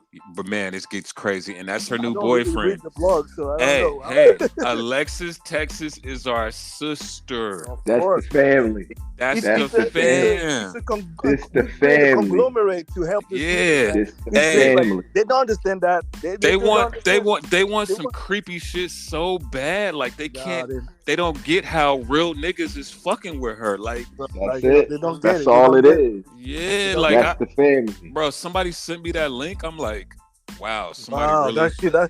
Man, I'm so obvious. I mean, I don't even know what's going on in that. Hey, it'd be that's wild. That's problem. Like, you know, I mean, we basically here for the sis, man. Like, you know, what we're doing is, you know, you definitely, man. Like, I follow your footprint. Like, you know what I mean? Because to be honest with you, like, you know, you being the one who actually been with her like for the longest and actually, like, you know, making sure that she was all right along the way. So that's my nigga. Like, you know what I mean? So, and she's just, when people realize that she's just a real chick, a real cool chick, like, you know, I don't know. People, I think, you know, but they know, they just don't want to admit it. Like, they just don't want, like, you know what I mean? They wanted to be a villain so bad. Like, yeah, exactly. Like, I didn't slap the shit out of so many people and got into so much shit over that girl, and usually it's somebody fucking, like, it's somebody on some bullshit. It's crazy to me, bro. Like, that's crazy to me. That's really crazy. And people know me, like, how I'm about my culture. If she was everything that they were, like, I wouldn't never fuck with someone. Ditto. I'm about the culture first. Like, you know what I mean? And if seeing me with her should let you know that, like, exactly what time it is. Yeah, this ain't no game. Talk about it. Like, you know this shit ain't no game. I've seen Alexis with, you know what I'm saying, 5-6 Crip niggas just smoking, and you know, these is my people. Like, this is my family. She in the backyard with my family. Like, you know what I'm saying? Like, of course, man. It ain't this ain't no facade. And let's be clear, play with her if you want to. You know what I'm saying? Like, come on. But yeah, it was enough. Like, every time that she just look, we had this video shoot with this Iranian guy. Like, I had like bloods like with her. Like, you know what I mean? I had, like, you know, all my guys, like, you know, like out there, like with her, like, you know, and they were very respectful and all that. Listen, she's a real chick. Like, you know what I mean? She's a down to earth real chick. And and just the fact that people like us, really authentic niggas, like, you know, fuck with her, should let you know that, like, yo, they hate it. They hate it. Know what I mean? They fucking hate it. But yeah, I saw that in the Reddit. I was like, wow, these motherfuckers. Wow. And it was like 40 comments. It was like, yo, her new boyfriend is Frenchy. She left the MDAVIS guy. That's why you haven't been seeing him around. I'm like, nigga, I got a new baby. What the fuck is going on? What the fuck is going on, man? Yeah, man, it's crazy. So I'm glad we on the pod to listen, most respect. You know, it's all love. It's family. Like, you know, and sometimes people don't even have to, like, let them think what they think. They don't even have to be. They don't even have to be involved in what we have going on internally. You know what I mean? That's what we do, and then they see us. When they see us in different positions, they just all they have to do is just critic. Like, you know, and that's what I tell people all the time. I say, I'm gonna tell y'all this. I ain't never been nowhere, and I done been all over the country with this girl. Ain't nobody ever in my face disrespected. They'll do it online. You know what I'm saying? They'll email. they'll call my phone and play, but in my face, it ain't never happened. So that says a lot. You know what I'm saying? Yeah, man. Like, I mean, look, it's all love. That she's the sis, man. Love her to death. She's dope. She's dope. And then I really want her to win. Genuinely, like, it's not something Yeah. like it's just I want her to win. Like, you know what I mean? Like, She win. She win. We all win. exactly. Nah, real Like, you shit. know. That's You know real. what I'm saying? And not only that, like, if it wasn't for her, me and you wouldn't even be talking right now. You feel me? Exactly. So regardless of us, like I call some things silent blessings. Like sometimes a silent blessing to happen. Like certain things wouldn't happen for that blessing, and I'm sure she could say the same about you. She could say the same about me. You know what I'm saying? Like it can go I can say it all about ways. all y'all. I Exactly. interviewed Dame Dash because of everybody involved. You know what I mean? Like Exactly. And it Moody. all works together. And Moody, how did me and you meet? On Twitter. And because I was turned on Twitter because I was in the strip club. You see what I'm In saying? the club. You see what I'm saying? Moving around with Lex, real niggas just connected. It all works out the way it's supposed to. All these years later, we still rocking. So, wait, real quick, Davis. I just got to ask this one question. We still got a couple things to cover, but I noticed you slipped in that you're doing a documentary about Karl Kani. Let's talk about that real fast. I'm a big Karl Kani fan. It takes me back to middle school, back in the 90s, back in 1993. Karl Kani was my shit. So hearing that you're going to do, I definitely had Karl Kani back then. But hearing that you're doing a documentary about him, like, what's that like, man? Like that, I feel like that's pretty dope. Yeah, Karl is family. I know Karl. So I met Karl briefly, probably 2012 or something like that, and then we reconnected again, 2017, 2018, and the way how we reconnected.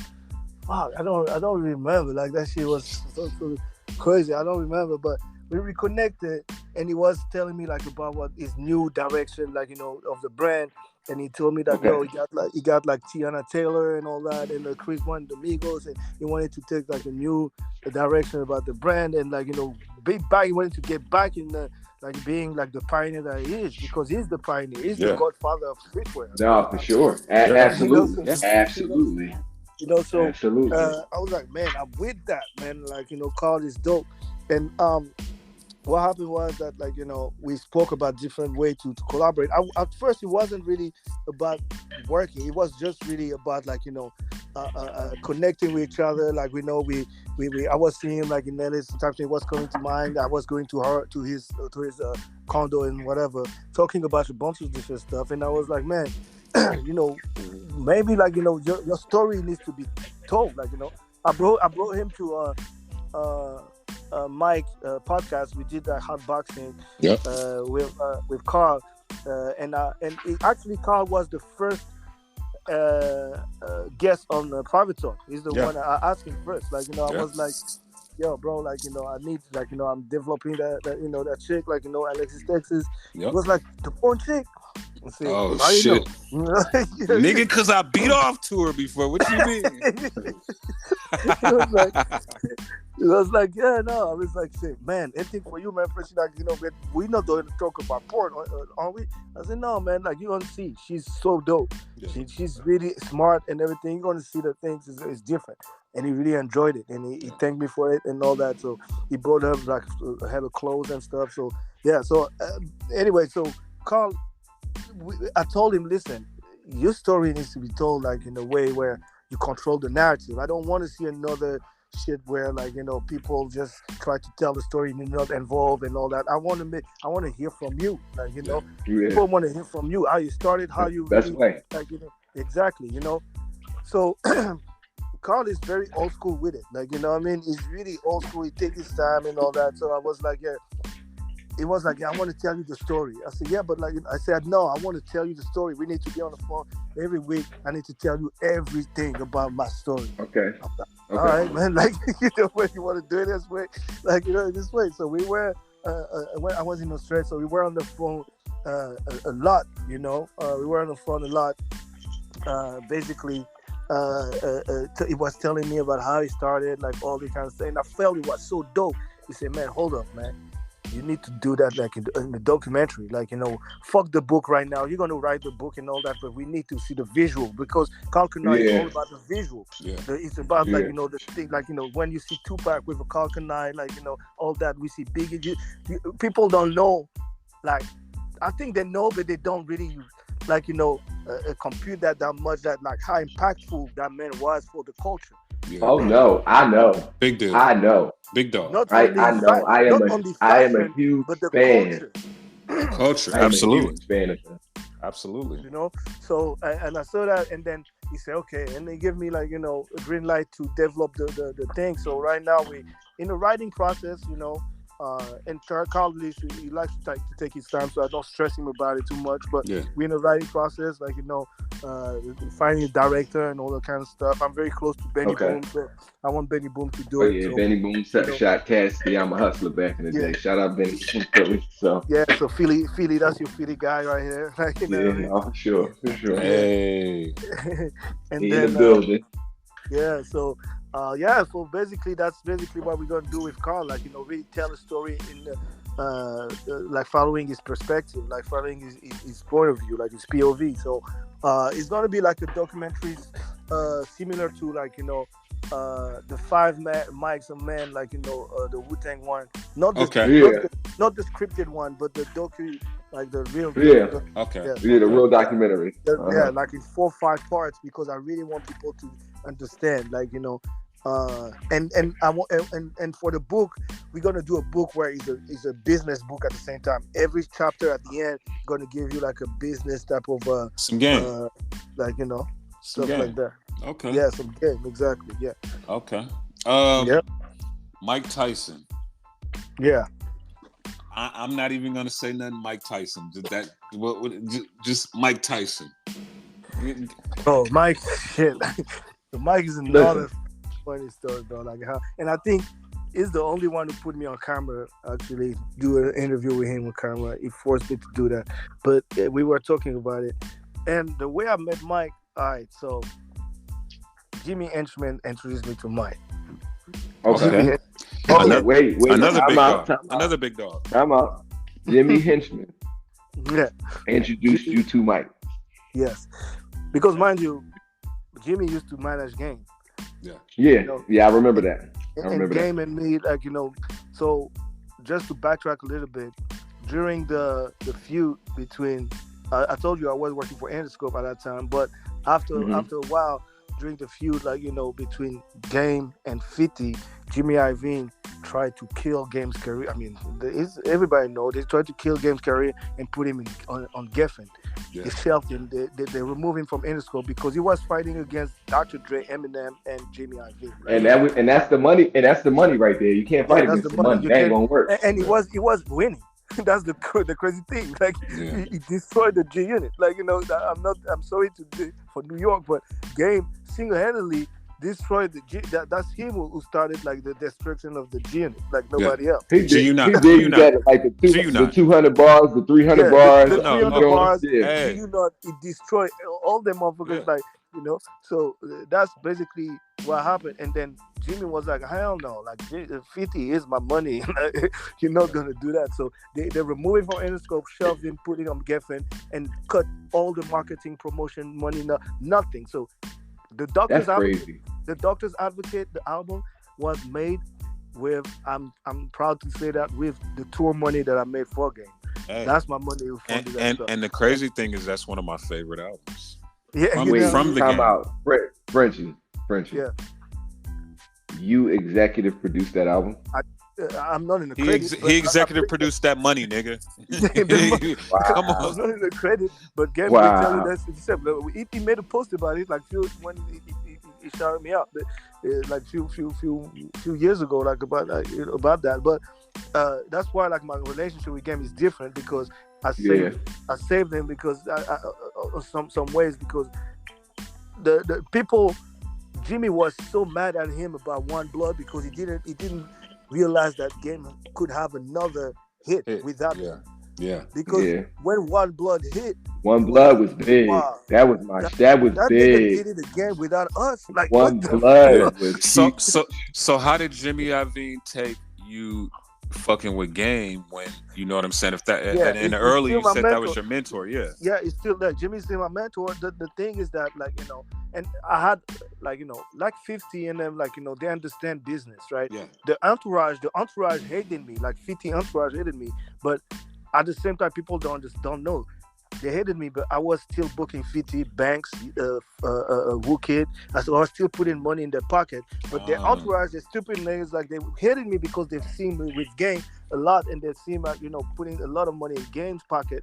And that's basically what I've been doing. Jimmy put Games on Geffen, to kind of die down over there, like, But the Game with One Blood got a huge hit, and Jimmy Henchman, which was Game's manager at the time, say like, okay, nigga, you wanna be involved in that shit?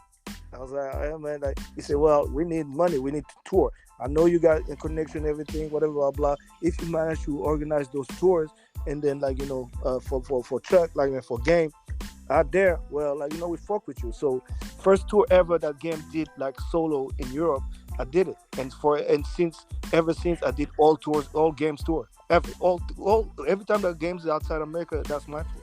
So the thing is that I started, like, that tour with him, and I brought, like, it was a very successful tour. We did everything. That's why he screamed "Do not" in the UK and all that. Let me ask you this. So was you there when Game admitted that the first time he got knocked out was in out of the country or some Cannes, shit like that? Cannes. It was in Cannes. I was there. That was there. That's crazy. That was my party, bro. I told you, everything outside the country, I with this nigga. But this nigga was Game. Listen, he's fighting though. We were in a very low. We were, like, basically they were more than us. He fought with Wiz Khalifa's securities. That's Wiz Khalifa's securities that knocked him out, like, at in Cannes, because what happened, it was like we have me, Game, and four other niggas. I don't know what happened, and Game saw that nigga he had beef with, like, back home. I was like, yo, what the fuck happened? And then he started. He got active.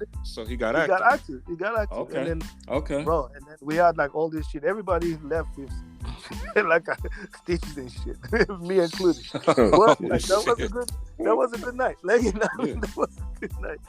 I was there, and then that was the party. And so that's how I met Jimmy and Game. So that's how Jimmy and me we became, like, tight, like, just on the music side. I don't want people to think that I'm involved in other shit with Jimmy Henchman. That's not, like, the case. No doubt. So you want that's to why I keys? That's why I say, are you talking about Jimmy Henchman? So how do we tie Jimmy Henchman to Tyson? So Jimmy, like, back then, and that's fucking crazy because, again, that's my story to tell. But how Pac and Mike was tight, right? Yeah. But at the same time, you guys know that Jimmy Henchman is allegedly one of the crew guys who shot at Pac at Quad Studio. Yeah, like, Quad Studios. Yeah, absolutely. Like, so to me, it always was weird to be like, how you fucking Jimmy is your guy and Tupac is your guy. So but Mike is just a nigga like that. Like, so because Mike was cool back then with Asian Jack and all that. That was with people, like, the old niggas, like old niggas. That's Mike. You know what I mean? So, anyway, gangsters for real. Yeah, exactly. So Jimmy, the way he started with Mike is that at that time, nobody wanted to touch Mike. 2008, 2009, nobody to touch Mike. Like, Mike was overweight, in and out of rehab. Basically, he just lost his daughter and all that. Yeah. And Jimmy Henchman was helping Mike getting some money, basically, like doing appearances here and there, like signing sessions and stuff. Like, he tried to help, like, Mike, like, tried to help him put some money in his pocket because Mike was, like, in a very difficult situation, broke, like, owing like 4 or 5 million back taxes and shit like that, like, all the kind of shit, like, anyway. And that's how, like, and Jimmy, me and my relationship with Jimmy was 100% because I put a lot of money in their Black Wall Street company for Game and all that, like, So he was like, yo. So one day, Mike was in Italy. He was in Italy, and Jimmy Henchman booked him there. and the promoter for like 30 bands, like $30,000. The I've promoter. heard this story. I've heard you tell this story. Yeah. Yeah. So $30,000, 25 or $30,000. The promoter are there, and the promoter vanished, and he left Mike stranded like in a hotel room with his wife and his daughter. He got his new daughter, 8 months, and his mother-in-law out there, like with no money at all.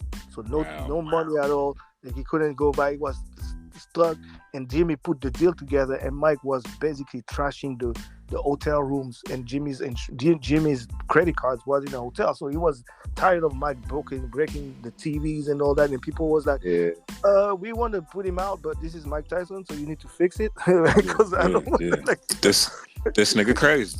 This nigga crazy. Like, you know what I mean? So Jimmy had the idea of like, okay, Frenchy's in France. He's not American no more. He's back in France, and that was like, you know, right before my Portugal stuff. So I still had a little bit of money. You know what I mean? So, okay.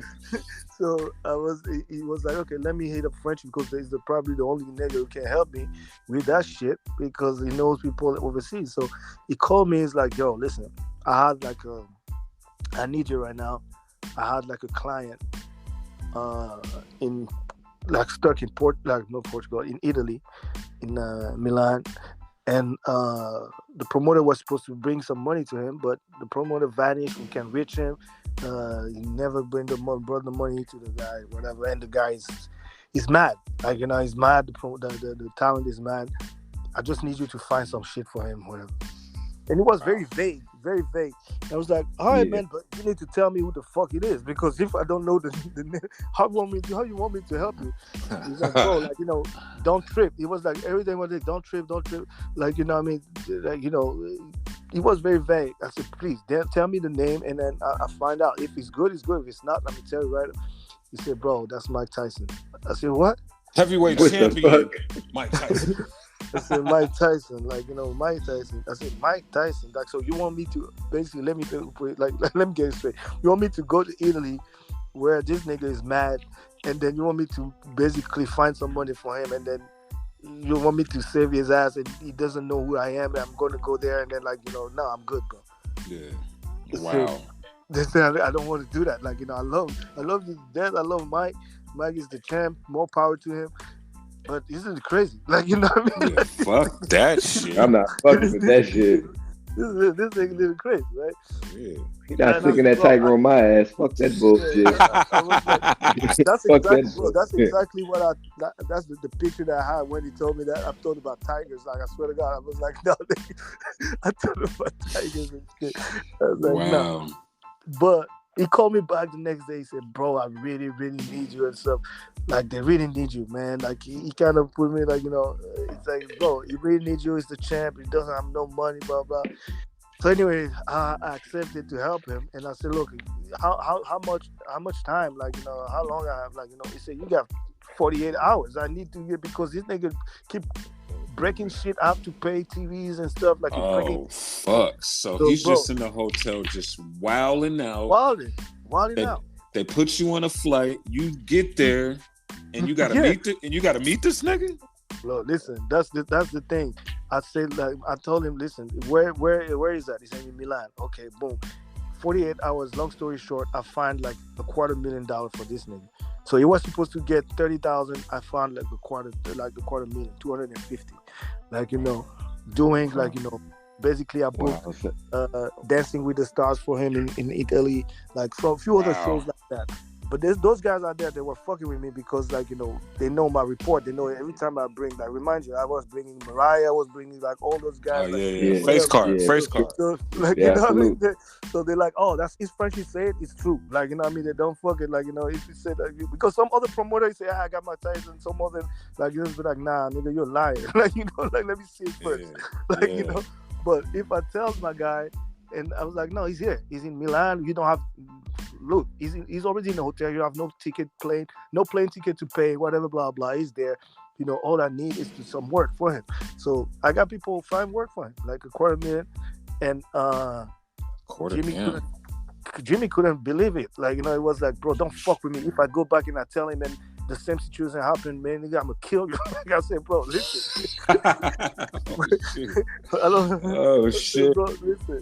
Listen, bro, that's true.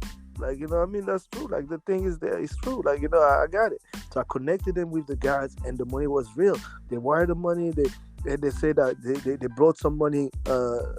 Jimmy said, like, you know, can you bring, like, you know, at least 10%, 20% cash to the guys so you can see the money? They said, yeah, no problem. So they changed the money in $15, and they brought, like, Wow. the money. Like, you know, whatever. So it was so smooth.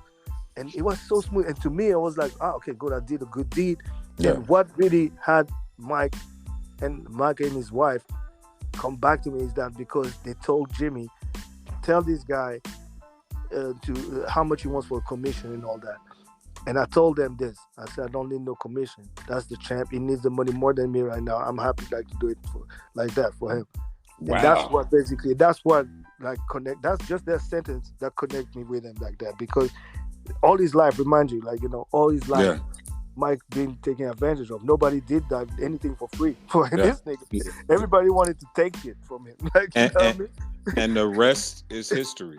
And the rest is history, bro. And you know what's crazy is Mike Tyson was the first celebrity that I ever seen with my own eyes in person in Vegas. Wow. He used to when he lived in Vegas, he used to go to this barbershop called Hair Unlimited. Yeah, with what's his name, the old nigga, like Mac. Yeah. So you know, Mac was my barber from childhood till I, you know, turned into a teen. Yeah. So Mac, so the first time I ever seen Mike Tyson is I was supposed to be in the chair next, and you know, Mike came in, and you know, when Mike come in, it's whoever's in the chair is getting up and y'all getting out, especially if you grown. But I was a kid. So Mike saw me kind of hesitate to get in the chair. And, you know, my barber, Mac, is telling me, nigga, sit your little ass down. Mike in here, the champ in here. But I remember Mike Tyson told him, yo, cut homie hair, and then I'll wait. So Mike waited on me to get my shit cut and paid for my cut. And I think paid for, like, my cut for the rest of the month or the next 2 months, because I ain't paid for, like, a while after that. So shout out to Mike, man. That nigga used to have Vegas turn. No, but definitely. You got definitely some hot boxing for sure, man. That's a good job. Bro, he owned Vegas. Like, you know, he's the one who made Vegas. Like, after the mobs, that's Mike who built Vegas. After the mobs. Oh yeah. You gotta think, it's niggas still rich off of Mike Tyson fights. You know what I'm saying? And like what Bobby Brown and Whitney Houston did for Atlanta. Mike did it for Vegas. Mike did it for Vegas. Like, I remember as a kid when a Tyson fight was in Vegas, shit was crazy. Yeah, no, for sure. Shit was crazy. So shout out to Mike Tyson, man. One of them guys. And it's crazy because, you know, you got that situation with Mike Tyson, and you said you learned how to speak English from Michael Jackson, which is another Mike. You know what I'm saying? So, like I said, man, should be happening for a reason. For a reason, bro. I'm telling you. Like, you know what I mean? So that's how this what's the reason Whack 100 run his mouth all the time? What's that reason? Oh, my God. I need to know. I need to know. know. Why Whack always running his mouth all the time? And which nigga, who crazier, him or listen, Mike Tyson? I swear to God, listen.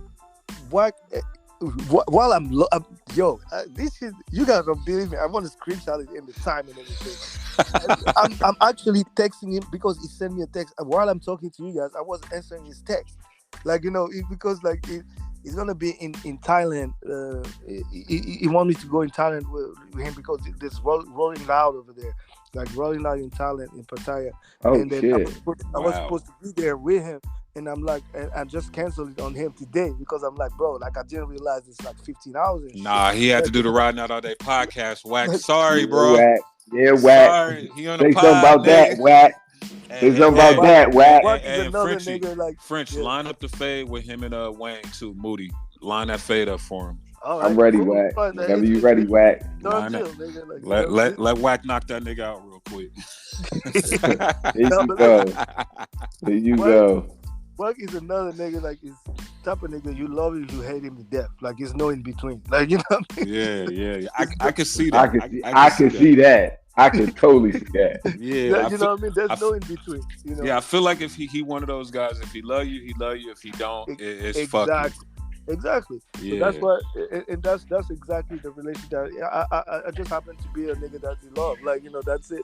Like but me, nobody can actually have me say something bad about this nigga because I've seen him doing some real thorough shit. And again, No, Wax seemed like he like a real genuine dude, man. But let me ask you this though. Let me ask you this: are there things that Wack has done that you 100% disagree with?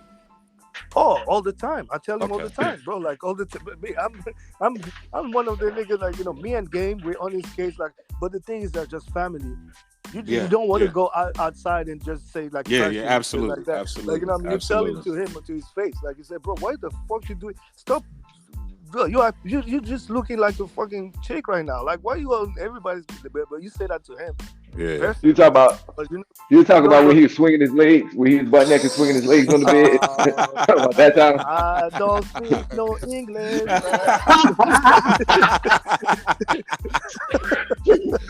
Hey. Oh shit. Come on, Wax, I want all the smoke, bro. Yeah, just line that fade up so Moody can get knocked out. Yeah, no, I will. Just No, get but it's like that, man. Like the thing is that there's two people. There's Cass Jones and Wack 100. Wack 100 is the guy who loves attention, and he will tell you that. Master. No, for sure. For sure, he definitely was one of the greatest to do it. Exactly, and so that's sometimes I'm with him on tour, and he say, "Man, I'm bored. Watch what I'm doing," and he starts shit on the stuff, and he's next to me. And he's laughing and shit, and the other person like it's serious as fuck, and this nigga's next to me laughing. He said, "Look." I tell niggas all the time, I'm like, bro, y'all don't know this nigga's playing, like, nigga, this is entertainment to this nigga. This is entertainment. I know he's going entertainment business. The more y'all mad, the more money he makes. There you go. Bro, what are you doing? Say, man, let them niggas talk. I like this hating shit don't bother me. I love that. He said, bro, like. Like I said, nobody motherfuckers that talk on the internet. Same thing I was saying about Alexis, but nobody's come to niggas' faces and said that. I'm pretty sure he feel the same way. He feel the same way. And nigga Wack is the nigga he's not gonna back up, even if he dies and whatever. He's gonna do it. Like people don't understand that nigga. Bro, I've been in Russia. On Peru. I've been in Russia with Peru. Hold on, you been in Russia with this nigga? I was in Russia with this nigga. Don't tell me he tried to fuck a Putin. No, nigga, this nigga slapped the promoter, talk about on Peru. He slapped the promoter. I said, oh shit. Hey, did he say it in Russian? Did he say it in Russian? No, he said on Paruski. On Paruski. Fucking Frenchy was like, Frenchy was sitting there like, what the fuck? I know you was looking at that nigga like, bro. I was like, you do not want to go to jail in Russia. You know what you do? Just doing it. Like, he said, no, fuck that. I said, bro, just chill out, nigga. Like, just chill out. I was like, listen, the cops, they're going to jail in Russia ain't what you want to worry about. You want to worry about getting kidnapped. Look what Game did. The Game took another car, went to the hotel. He left us. He said, like, now you on your own. I stayed with that nigga, with this club, with the promoter. I had to take the promoter and say, no, bro, I'm just like, it was like, well, that can be very dangerous. I was like, no, that was like, you can't just slap. You just can't slap people in Russia. But if that ain't some gangster shit, baby, I'm about to say that's some real G shit. Just slap a nigga in Russia. You know what scared me the most is that when this nigga took the slap, he took it and he was very calm too. It was like that nigga was a ninja. That nigga thought the KGB was finna come and get his. He was like, all right, it's about to be very dangerous. You are going to die now. That nigga started smiling. He was like, Frenchy, like, get me the fuck out of here. Frenchy was like, take me back to Portugal. Take me back to toilet water. So is Wack the most ignorant nigga you know, or is there another ignorant nigga that we need to know about? We gonna get into the ignorance of the podcast at this point. Wack is pretty much out there. Like, he's that's another person need to get on the road pod with us. Fucking Wack, man. We would be. This shit would be. Wack would be talking over us all podcasts. Like, no. Y'all gonna hear what the fuck I got to say. You know what? Like, he's the smartest ignorant nigga that I know, though. Absolutely. Yeah. Like, Absolutely. Most ignorant niggas that's proud of their ignorance is smart niggas. You know what I'm Smart saying? as Yeah, fuck. no, for sure. This nigga is smart. He's gonna, bro. He can actually orchestrate like a play out of nothing. He's gonna incorporate himself in the situation and win. I was like, nigga, where are you in this? No, you with Mayweather now? You with Kanye? Like what? You with Trump, nigga? Like You with Elon Musk, nigga? you What with the Elon fuck? Musk, nigga? What the? Man, I was waiting when I saw the video of him and Elon. I said, man, if this nigga yell out on Paru with this nigga the coldest nigga I on was earth. like, over. yo, It's what? This over. nigga the coldest I was nigga like, on no. earth. It's over. Yeah, I was like, "What you like?" Right now, he called me and said, "Bro, like, hey, you know, I'm with Mayweather now. I got this line. Like, we got Mayweather. He said, we got Mayweather. We with him now." I said, "All right, man." Like, Shit. he's doing shit like with Mayweather now. Like, Blueface, we're about to fight or some shit. I don't know what he's doing. So is you gonna get Whack 100 a culture card or what, bro? Oh, of course, man. It's part of the culture. Ignorant or not, it's part of the culture. Like, No, Whack deserve a culture card, dog. You gotta he's gonna have his culture card, of course. I don't know what prizes he's gonna give, like but I don't know, like I don't know, like a fade with him, like gonna be the first. you get a free fade if you buy his card. Shit. The card ain't gold no more. That whole motherfucker red. Yeah, like this nigga red. Like, Yeah, that nigga gotta get a card. So let me get into let me ask you some ignorant shit, and then we gonna hop off, man. We had you here for a minute. I know you. It's a whole nother day out there where you at. Shit, Damn. Let me see. How you feel about these tech crypto billionaires getting killed, strangely dying? You think it's a conspiracy theory, or you think it's just coincidence? Man, shit, I really don't know. I don't know. I don't know if I should talk about it because I'm trying to be one. I gave that dream up a long time ago. What the hell? Okay. Good answer. Let's go to the next question. Nas actually to play his best song. What you playing? New York State of Mind. Dre actually to play his best song. What you playing? Woo! As a producer or as a producer. Ah, shit. But there's a lot of Dre songs that I like that actually Daz produced. Like, you know what I mean? Daz produced a lot. Shout out to Daz. While we on here, shout out to Daz. Shout out to DJ Quick. I feel like them niggas don't get enough on the production on the production level. Shout out to what's the Jodeci producer name? There's a Mr. Devontae. Man. Cold. They cold. So as far as Dre's, oh man, like, whew, I don't know. That is a hard one, but I would say for the sake of thing, I would say something out of the box. This song is called Imagine. It's him. It's him, D'Angelo, D'Angelo and Snoop on Snoop album, The Blue Carpet Treatment. It's called Imagine. Okay, that's recent. It's like Yeah. It's been a while since that joint dropped. Yeah, it's been a while. Yeah. Joe Budden actually played his favorite song. What you playing? His best song. What you playing? Pump it up. The only song you know. The only song you only know one song, Frenchy. Don't act like you know any Joe Budden songs because you don't. I don't know any either. I don't know none of his songs. Does the Joe Budden podcast have a theme song? Maybe that's probably what. Oh shit! It's Pump It Up. That's the theme song. That's the only song he ever had. The remix, popping up the remix by Jay-Z. With Jay-Z. Okay, I fucks with that. Jay-Z so give me that, and Jay-Z said, "Give me that beat, fool. It's a full-time jack movie." IG verification, is it a good thing or a bad thing now that you could pay for subscription? I won't pay for it, but that's a good thing for IG. That motherfucker made 56 million in 24 hours. Man, they was like, everybody got subscriptions. Fuck that. We need in on this shit. And that showed how people are seeking for validation. Yeah. That they buying jets now. I've never had the blue See, I never tried to have it. My Yeah. PR and all that shit. Like, yeah, we're gonna set you up and stuff, and I don't want it no more. Like, Yeah. I don't want that shit at I'm all. actually the one who's outside the box now. I'm the one who's Yeah, now. yeah. The unverified niggas is the celebrities now. Shit. Yeah, we the cool niggas. Next question: Freaknik documentary.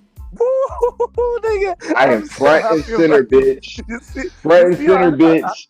Hey, I had to have a Listen. sit down with my mom. Like, hey, where was you Listen. at? I ain't gonna see you. No. Oh shit. It's about to be like a long list of judgmental, God-fearing women. They're gonna be revealed. Like, you know what I mean? They're church ladies. Lawsuit alert. Lawsuit alert. Them church ladies who keep talking about Megan and Cardi B. Oh yeah, exposed. Fucking exposed. It's gonna be where's Waldo in this bitch? Say, where's my mom? Where's my Oh shit. Moody, is all your aunties safe, dog? Yeah. All right. My auntie's old as fuck. My mom's 75, so it ain't no Freaknik shit going on with that. She was slave freak nigga. You said she was she was freak nigga during slave time. You said she was picking cotton.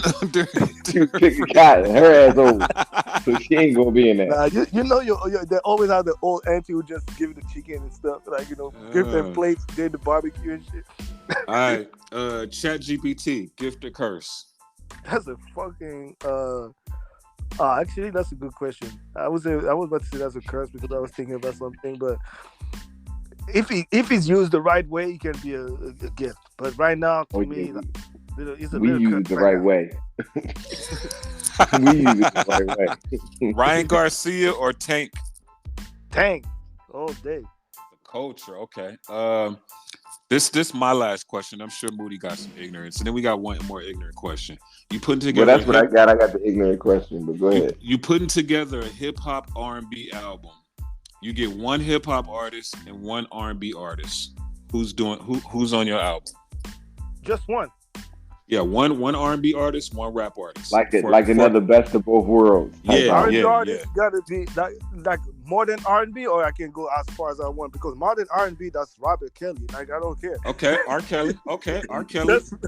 That's R. Kelly. More than R&B, like, you know, it's gonna be on my album. Hip hop guys, man. That's so many dope. It's crazy. I was about to say he better not make best of both worlds over again. It sounds like that's where you about to go. I thought about it. Like, I thought about sound like that's where you going. Hey, you know who will be cold with R. Kelly though? And Drake. Yeah, he would. That would be crazy. Oh yeah. Let's do that. That would be crazy. That's Drake and Kelly. Yeah. Drake and R. Kelly. We gonna get him out of jail? Hey, that should go platinum right now. Yeah, just go platinum. Just the cover. Just like no song in it. Like Moody, who you would take? R&B, and can we pick anybody or somebody that's still alive right now? You just finna go MJ? I definitely was finna go MJ. Bro, if we go that far, I can't. I would say like Teddy Pendergrass and some shit. Like, I don't know. And NBA YoungBoy. Yeah, like Teddy Pendergrass and Louis Uzi Vert. No, Moody, keep it a little current, nigga. Teddy Pendergrass and Lil Uzi Vert would be crazy.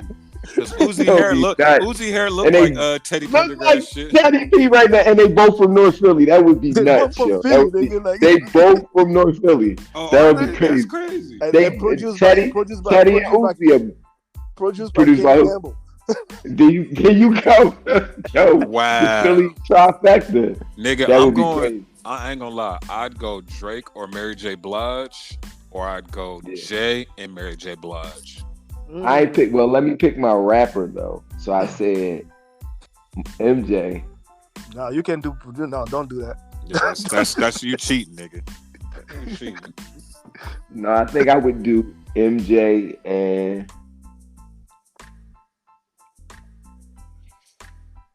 Damn, I might have.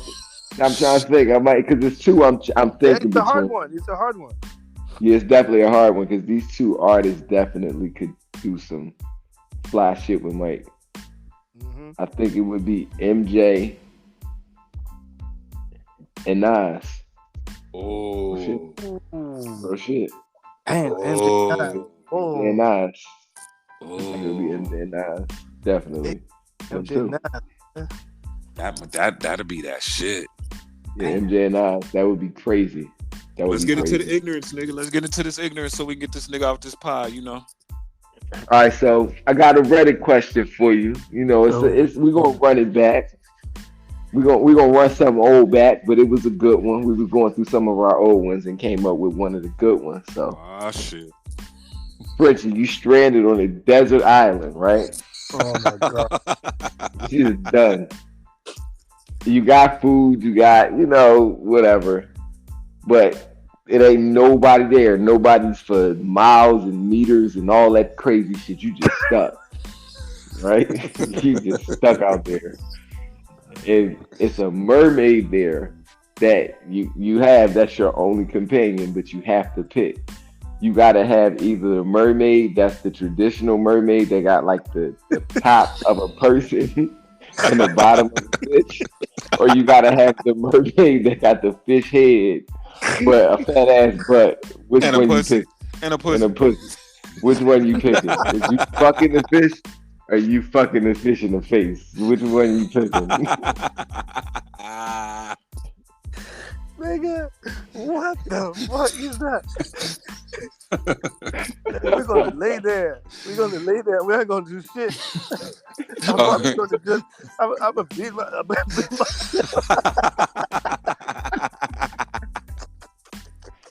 No fish pussy, no mermaid pussy for you. No, nigga, no. Hey, think of them big ass eyes and face just looking at you like, baby. No. Nigga, you see me like fucking like, who's that mermaid now? Chloe Bailey. That's her. Chloe Bailey, yeah. I mean, if the mermaid is Chloe Bailey, I don't know. I mean, I might have to hit me some fishtail if it's Chloe Bailey. I ain't gonna lie. I might have to hit some fishtail. Oh. While we on fishtail, you know my favorite person on earth is Bernice Burgos, right? Oh yeah, definitely is. That's the homie right there. That's my homie. Bernice Burgos has probably got more shout outs and more airtime on this podcast than anybody on earth. What I need from you, Frenchy, is a Riding Out All Day shout out from Bernice Burgos. Please. I'm gonna ask her. You know, now like she's with that basketball guy, so I don't know like. Jaylen Brown, trust me, I hate that nigga too. I hate that nigga too. I'm gonna punch him in his face, so he really gonna have to wear a mask outside the court. I play 2K with that nigga and I sub him out just because he got Bernice right now. Nigga, get the fuck out the game, nigga.